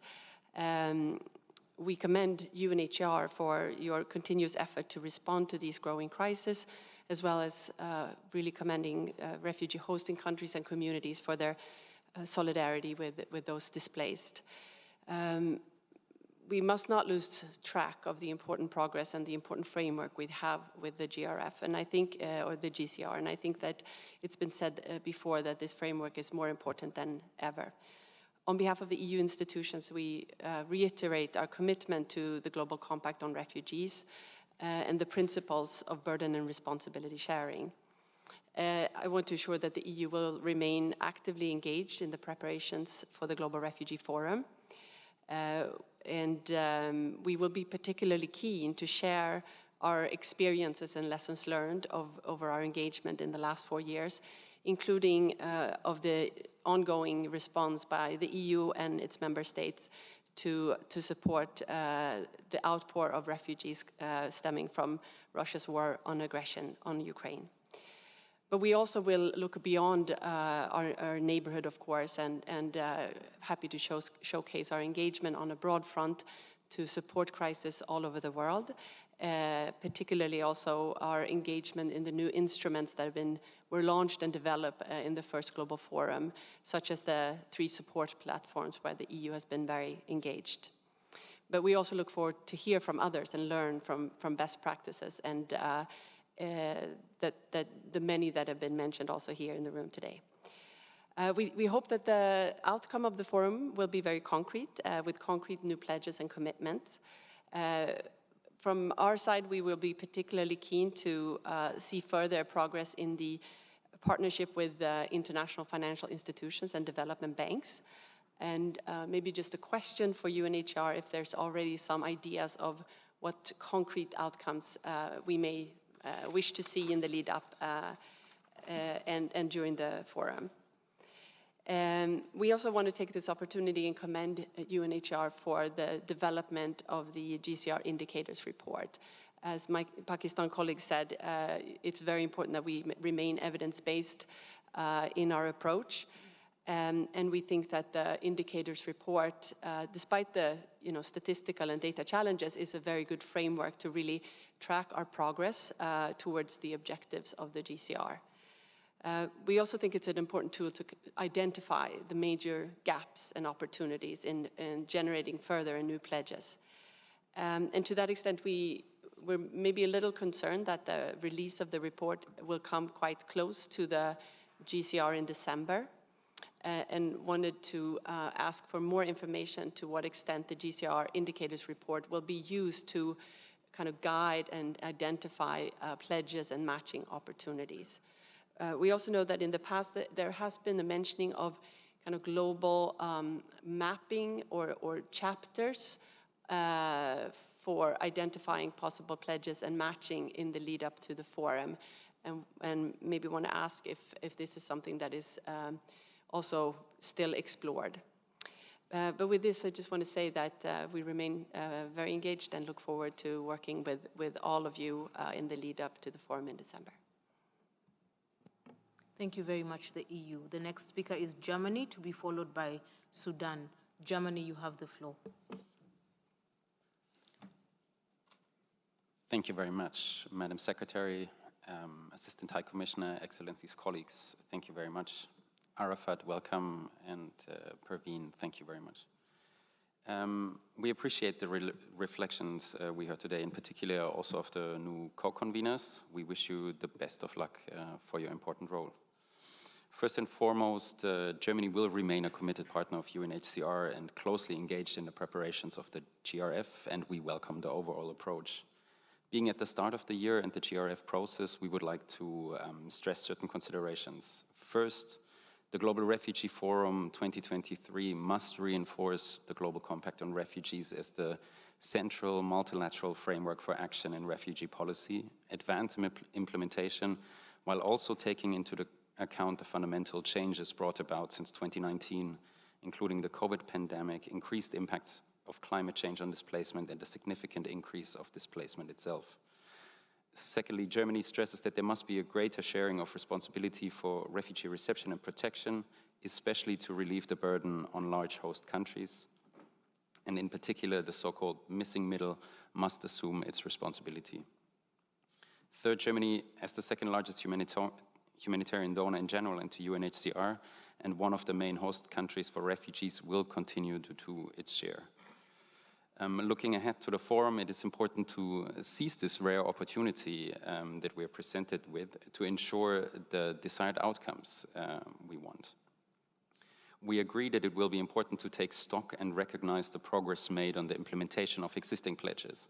But after several years of action, having accumulated significant experiences and made progress, we welcome the aspiration to focus future efforts on high-quality pledges and initiatives putting concrete needs of refugees and host countries in focus.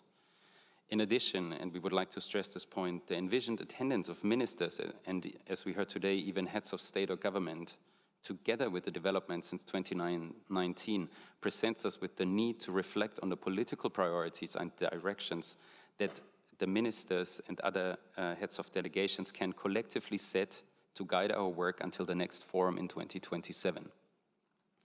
We hope that this will be a central consideration in the process forward. For us in Geneva, it will be upon us to create the momentum and political buy-in needed to re-emphasize our commitment to the objectives of the Global Refugee Compact, achieve the desired outcomes, and make the GRF a success. Thank you very much. Thank you very much, Germany. The next speaker is Sudan. Sudan, you have the floor.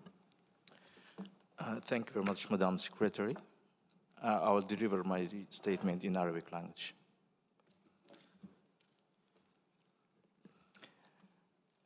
أود أن أشكر السيد المندوب الدائم لسويسرا والسيدة مساعد المفوض السامي والسيد جمال عرفات والسيدة بيرفين على الاستعراض والإحاطة التي قدموها بشأن الجهود الجارية لعقد المنتدى العالمي الثاني للاجئين في ديسمبر المقبل، والذي سينعقد في وقت حرج كما أشار كثير من المتحدثين مع وصول عدد اللاجئين في العالم إلى مستوى غير مسبوق.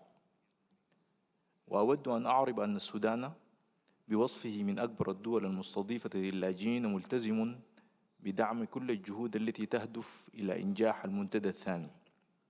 ونؤمن أن نجاح المنتدى لا يمثل فحسب استجابة لما ورد في الإعلان العالمي للاجئين، بل هو في حقيقته بارقة أمل ورسالة تضامن مع الملايين من المهجرين قسريا، مفادها أنهم لن يتركوا خلف الركب، وفي ذات الوقت يمثل تأكيدا على التزام المجتمع الدولي بتخفيف الأعباء الملقاة على عاتق المجتمعات المستضيفة تنفيذا للأهداف الواردة بالإعلان العالمي للاجئين.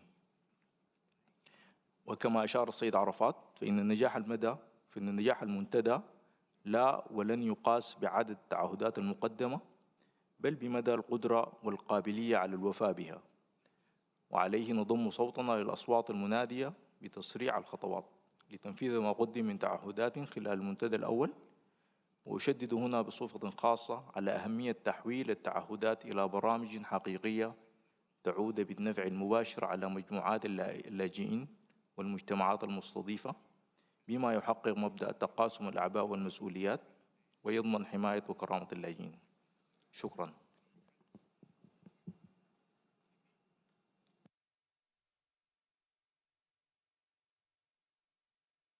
Thank you very much, Sudan. The next speaker is Egypt. Egypt, you have the floor.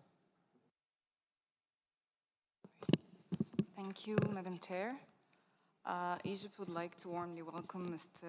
Jamal for joining the coordination team and thank the UNHCR Secretariat for the participatory, inclusive approach in which is conducting the planning process to the GRF. Egypt supports the aforementioned objectives of the forum, primarily to ease pressure on hosting countries, enhance self-reliance of refugees and people of concern, and advancing solutions. Egypt believes in the importance of a comprehensive approach that addresses asylum issues from a humanitarian developmental perspective that takes into account the immediate humanitarian needs of refugees and their host communities, as well as the long-term developmental priorities of hosting countries, in line with finding durable, lasting solutions for refugees and asylum seekers. Over the past 4 years since the first GRF, Egypt has made considerable progress in implementing the pledges it made, especially in the areas of refugees, inclusion, and health and education sectors. However, issues of unavailability of resources and lack of adequate international support remains a key challenge to the full implementation and advancement of pledges and need to be duly addressed in the next forum with a view towards putting the principle of burden and responsibility sharing into action and ensuring the sustained assistance to refugees and easing pressure on hosting countries and communities. As many countries and organizations have stressed, the second GRF provides a renewed opportunity for the international community to honor the pledges made in 2019 and make new pledges and commitments with the aim of advancing the implementation of the Global Compact of Refugees, at the heart of which lies the principle of burden and responsibility sharing, and in which, as my colleague from Pakistan has indicated, close coordination with states is key to a true holistic approach. We hope that the second GRF would include more commitments towards development cooperation and assistance to hosting countries and communities that would ease the burden of hosting countries and alleviate living conditions of refugees and their hosting communities. Moreover, we hope that we would witness more commitments towards advancing durable solutions, including voluntary return and resettlement, and addressing the root causes of displacement. And finally, we hope that the forum would offer innovative mechanisms that would address the challenges faced by many hosting countries, which have a large number of unregistered persons in need of international protection, and migrants in refugee-like situations from protracted situations.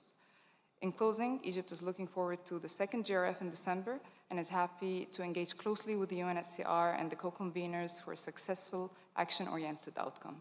I thank you. Thank you very much, Egypt. The final speaker on the list is the Republic of Korea. Republic of Korea, you have the floor.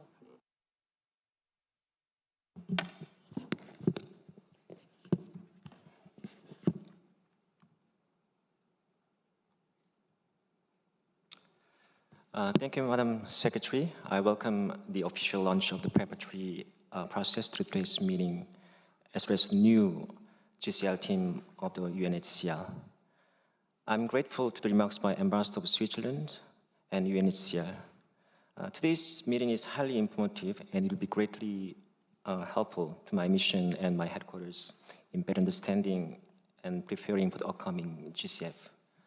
My country is well aware of the importance of the upcoming GRF, while also recognizing the principle of the Global Compact. My government will expedite its preparation by launching its interagency consultation process from next month. The primary purpose of this consultation is to develop new pledgings, particularly quality pledgings as underlines this meeting in connection with the needs of host countries and communities. I'm also personally interested in this process and encouraged by Assistant High Commissioner Ms. Triggs' remarks in a previous meeting, where my country's development projects in Tanzania for Burundi refugees was mentioned as a good example.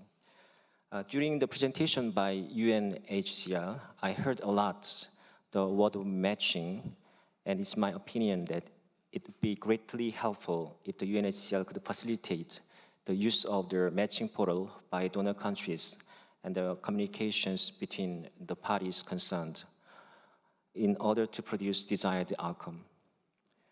Finally, regarding the outcome of the GRF, my delegation wishes that GRF could suggest the clear vision of refugee protection and solutions for the next 4 years. And it should be well beyond simply the compilation of pledgings. My country remains committed to the success of GRF and will constructively work with UNHCR and other stakeholders. Thank you. Thank you very much, Republic of Korea. I want to thank you all for your very rich interventions, and I now turn to the Assistant High Commissioner for Protection, Ms. Gillian Triggs, for closing reflections as she responds to the comments and the suggestions that you have made. Gillian, over to you. Well, thank you very much, Anne, and thank you all for the very strong support that each of you in your different ways and with suggestions have committed to this second forum. It's greatly appreciated, and I'll take up, if I may, just a few of your comments and suggestions, but we will go through each of your comments in detail afterwards and respond more individually as is appropriate. But I'd like to pick up the Republic of Korea's point about the need for finding ways of matching. It is the lesson learned from the first round of the forum, and we completely agree that this is really one of the ways forward to ensure that we can put the right parties together, or at least to make suggestions for that, to see if they can be taken forward. In other words, through the collection of data and the information over the last 3 years, it's possible, and Paveen can confirm this, but it's possible to know where the needs are. We've identified gaps, and it's easier for us to perhaps make suggestions to you as to how you might find a matching partner on any one of the elements. So thank you for that. I think it's an important consideration. Many of you have mentioned a critical point, and that is the meaningful participation of refugees and refugee-led organizations.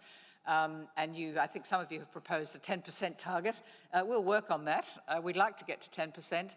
We're slowly making progress. You're quite right to say that we began the first forum with 2%, not enough, but we've learned a lot since we now have an advisory council of refugee-led organizations. We have different advisory groups now from refugee elements around the world, and we hope that we can ensure that they have a strong voice and a strong role in everything that concerns them in this second round. Some of you who were able to attend the High Commissioner's Protection Dialogue on Development last December, you'll know that we in fact had the refugees and refugee-led organizations able to be the first speakers who were able to give their own responses and impressions and ideas. And one of the things that I found really interesting was that many of you, as government representatives and representatives of civil society, picked up the comments that those refugees and refugee-led organizations had made. So we saw some progress last December, and we'll build on that with any of your ideas, but also, of course, encourage governments to include, and other organizations, to include refugees in their delegations, which again gives them a much clearer role in the process. So thank you for that. The EU has, particularly among others with Pakistan, raised the importance of evidence-based data and reporting in the indicator report.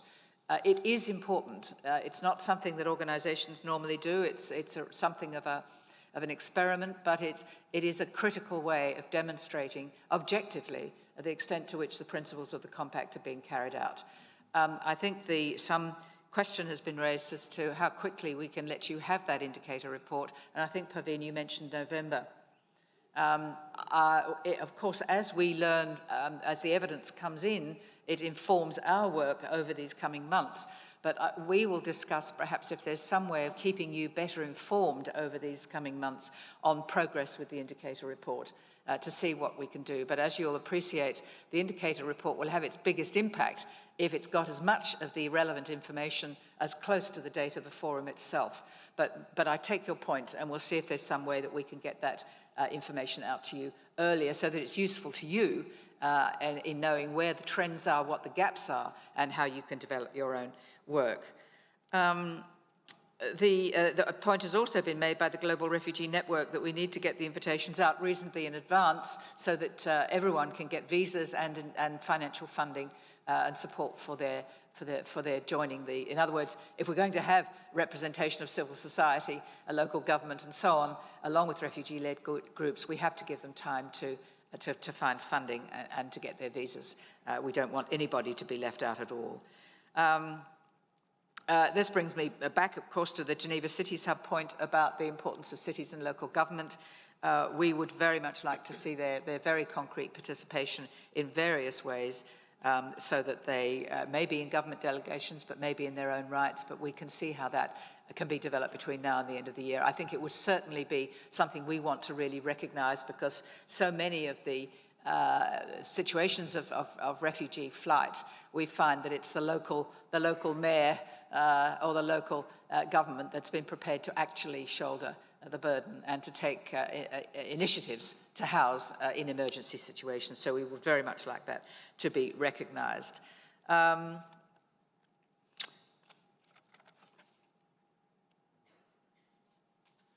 I'm glad that many of you mentioned the High Commissioner's Protection Dialogue and the importance of the development peace nexus. Many of you have mentioned climate change and climate as a multiplier and cause or driver of displacement, either within a country or across borders.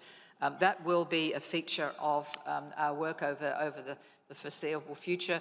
It's one of our top priorities at the UN Refugee Agency, but we agree that it needs to have a special place at the forum because there are so many instances now where we can document that displacement has been driven through conflict, through food insecurity, for the need for crops, for animals. It is leading to displacement, very often in turn reflecting conflict and other social and economic elements. So it will have a strong place, and we hope that there'll be many, many pledges that will help to encourage resources to go into the climate displacement phenomenon. I think that it really, I hope that captures most of the ideas. Some of you have made very particular reference, for example, to form groups of friends to themselves generate pledges. The emphasis you've all understood is on the quality of those pledges.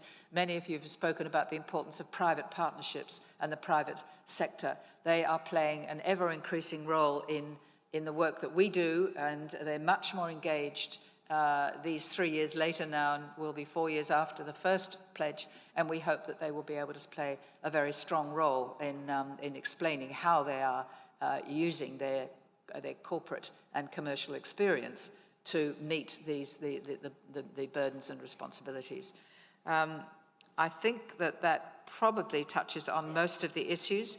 One other that I don't, before I pass to my colleagues to see if there's anything I've missed, but Mexico made a very important point that we need to keep an eye on, and that is to keep you all informed about the various initiatives in civil society where a government may not know what's going on globally or even within their own communities necessarily through the private sector or through civil society. And we need to keep an eye on this to make sure you're informed, because we don't want duplication. We don't want wasting or duplicating those resources. So I think it's a very important point, and it comes to the general point that we need to keep you informed about how the trends are developing, where the gaps are that we're identifying, where the real needs are, to give you time to respond before we get to the forum itself. But if I may, I'll pass to Arafat and Paveen to pick up on anything I've missed, and then we can conclude. Thank you so much, and Assistant High Commissioner Triggs has covered most of the points. A few reflections from my end. First of all, a big word of thanks to all of you for these very thoughtful and sincere expressions of support for the whole process and your commitment that you're all displaying on this. A few highlights from your interventions. One, what I note is a very high level of engagement. Firstly, on the part of our co-conveners, who couldn't have been more forceful in expressing their willingness to engage above and beyond, including in international fora that they are involved in, but not just the co-conveners. All of you in the room have expressed your commitment to this, and we are very encouraged by that. Second observation would be a number of you have pointed quite correctly to the need for, I think it was the Ambassador of Jordan who called it fair and equitable approach to the refugee situation and burden sharing as well. And I think that is well noted. It is one of the principles behind here, but it was very much reaffirmed today. Thirdly, I think that you, through various speakers, have all demonstrated the reality of the multi-stakeholder approach. We really heard a call for a polyphony of voices, whether it be the refugees, that was reiterated by many of you, but also the cities, the NGOs, academia, and elsewhere. And I'm, again, very encouraged to hear that, because that is the principle behind this Global Refugee Forum, and we will work to further support that.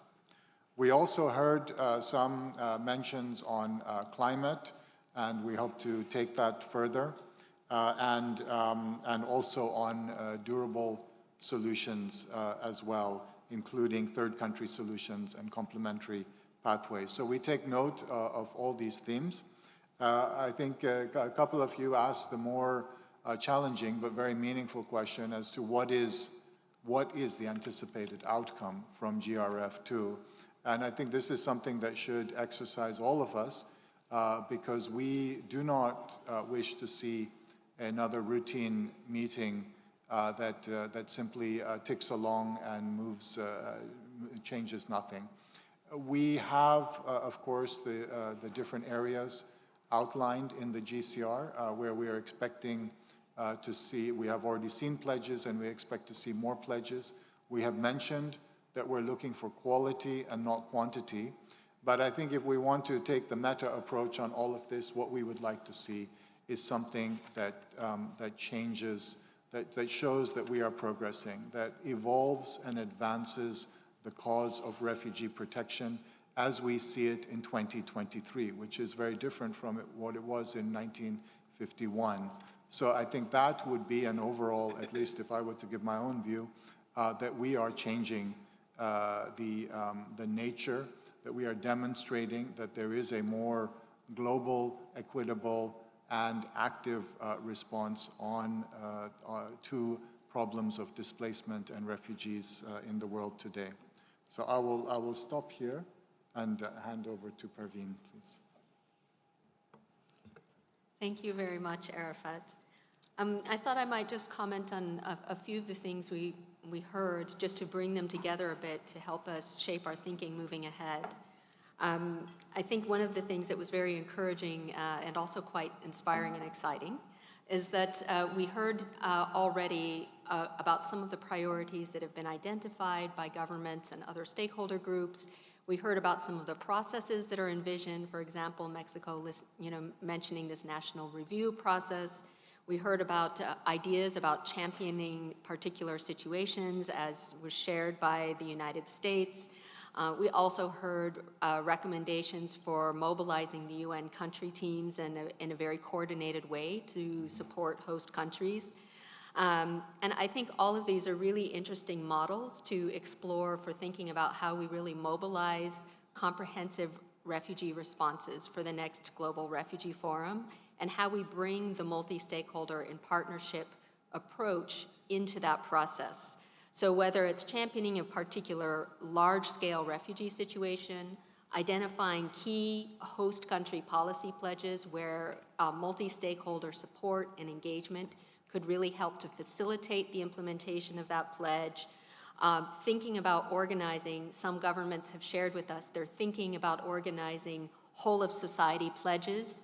So throughout the year, convening discussions between governments, government departments, the private sector, civil society, refugees, local authorities and cities and others, bringing them together to identify some common priorities around which all of these different stakeholder groups can pledge so that they can come to the Global Refugee Forum with a whole of society pledge, really showing how every stakeholder group plays a role and a complementary role towards a common objective. So this really helps to demonstrate impact and helps us to see where the GCR is making a difference. So I think these are really interesting ideas. And what we would very much hope that we hear from you over the next few months, both through the informal briefings, but also through these formal preparatory meetings, is your thinking about how you're taking that forward. And to share with that early, because that inspires action from others. It helps all of the different stakeholders who are engaged identify entry points for collaboration together with all of you. So I think it's really important to share this information early on. The other thing that I wanted to mention is there was a request, of course, for very early sharing of information on the pledges and initiatives, particularly linked to the GCR, to ensure good coordination. We have on the digital platform for the GCR a page that has links to all of the different initiatives with information about the different GCR initiatives. We have launched a request for expressions of interest last spring, which continues to remain open, whereby governments and other stakeholders can indicate which thematic areas they are interested in working on pledges around, and UNHCR can then play a facilitative role connecting you with those initiatives that are addressing areas that are of interest to you.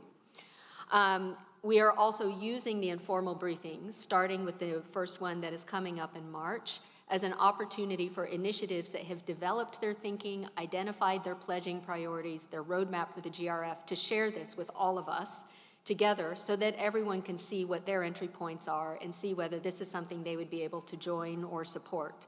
So we really hope to use those opportunities to galvanize momentum, but also facilitate information sharing early on and throughout the year.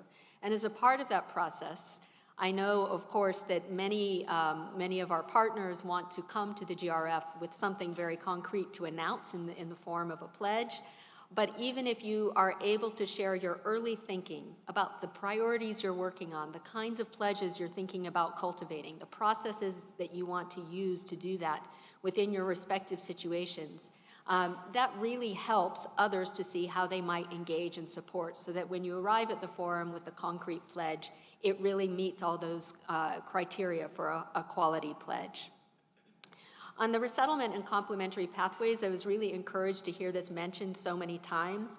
I think, one plea that we would like to make is that complementary pathways facilitated through private sector engagement or special national arrangements always be additional to existing resettlement programs. This really broadens the opportunities for access to inclusion and solutions and livelihoods for refugees. And we're very happy to continue to work together with all of the different governments and other stakeholders engaged in this area to think about how we can strengthen that further. There's a question also about the indicator report timing. And I think as the Assistant High Commissioner mentioned, we will do our best to share with you information as it becomes available. But one of the key sources of information for the indicator report, and one of the most closely watched ones, of course, is linked to official development assistance. And this is through a process that is managed by OECD, and the information will only become available later in the year after all of the governments have submitted their reporting through those mechanisms. So some of the thinking behind having an indicator report every 2 years is that it's really used to guide commitments and engagement for the future, for the next step. So this is why the pledging guidance and the recommendations from the high-level officials meeting in 2021, based largely on the GCR indicator report, really is our guide for pledge development moving ahead. We will use the opportunity with the release of the indicator report in November to see where progress has been made and what more is needed. But we already know that we need much more engagement on development cooperation, including through creating dedicated windows for refugee hosting communities or other kinds of financing mechanisms, supporting the implementation of host country policy pledges. We want to really advance inclusion. What we saw from the indicator report is this will really help us to, this is really needed, particularly in areas of economic inclusion. This is a key area. We need to ensure that refugees are able to access livelihood opportunities and opportunities to work. We also saw from the indicator report that we need much more progress on access to secondary education systems and further opportunities for tertiary education. This is also a complementary pathway in many respects, so we can also think about how tertiary education opportunities can be facilitated, including, as we heard, from GAIN. So these are some of the key areas. And then in relation to solutions, of course, we know we need much more investment in areas of return to think about how we can unblock some of the obstacles to really building those conditions. And we need many more countries to come on board with opportunities for complementary pathways and resettlement. The final question I wanted to respond to was around the country chapters. So this is very much linked to the pledge matching. So last year, towards the end of last year, we launched a pledge matching portal on the digital platform for the GCR. So you can go into this portal, you can see all of the 280 host country policy pledges that have been made since 2019. You can sort them by region, by country, by theme, and really identify those that may be of interest to follow up. And then through this portal, you can indicate here where you may be interested in engaging, and then UNHCR can facilitate those conversations between you and the relevant governments. And as a part of this portal, it's also possible to see a consolidated picture of all of the host country policy pledges that have been made and where they stand in terms of implementation through these host country policy, these host country chapters or pages. So it's a very intuitive, hopefully intuitive process, but we're happy to walk you through it and share further information as needed. So I'll stop there. Thank you. Thank you, Assistant High Commissioner Arafat and Paveen. I want to thank you all for your excellent engagement today, which I believe has been a very good start towards creating the buzz and the energy that Gillian alluded to in her opening remarks. I would also like to take note of the important comments and questions that have been raised through the pigeonhole, which will be carefully and duly considered in the development of the program for the second GRF in December. Many thanks to the interpreters, the technicians, the conference officers, colleagues from both the GRF team and the Secretariat for all the preparations they put in place towards this meeting. With this, the first formal preparatory meeting for the GRF is now adjourned. I wish you all a pleasant evening. Thank you.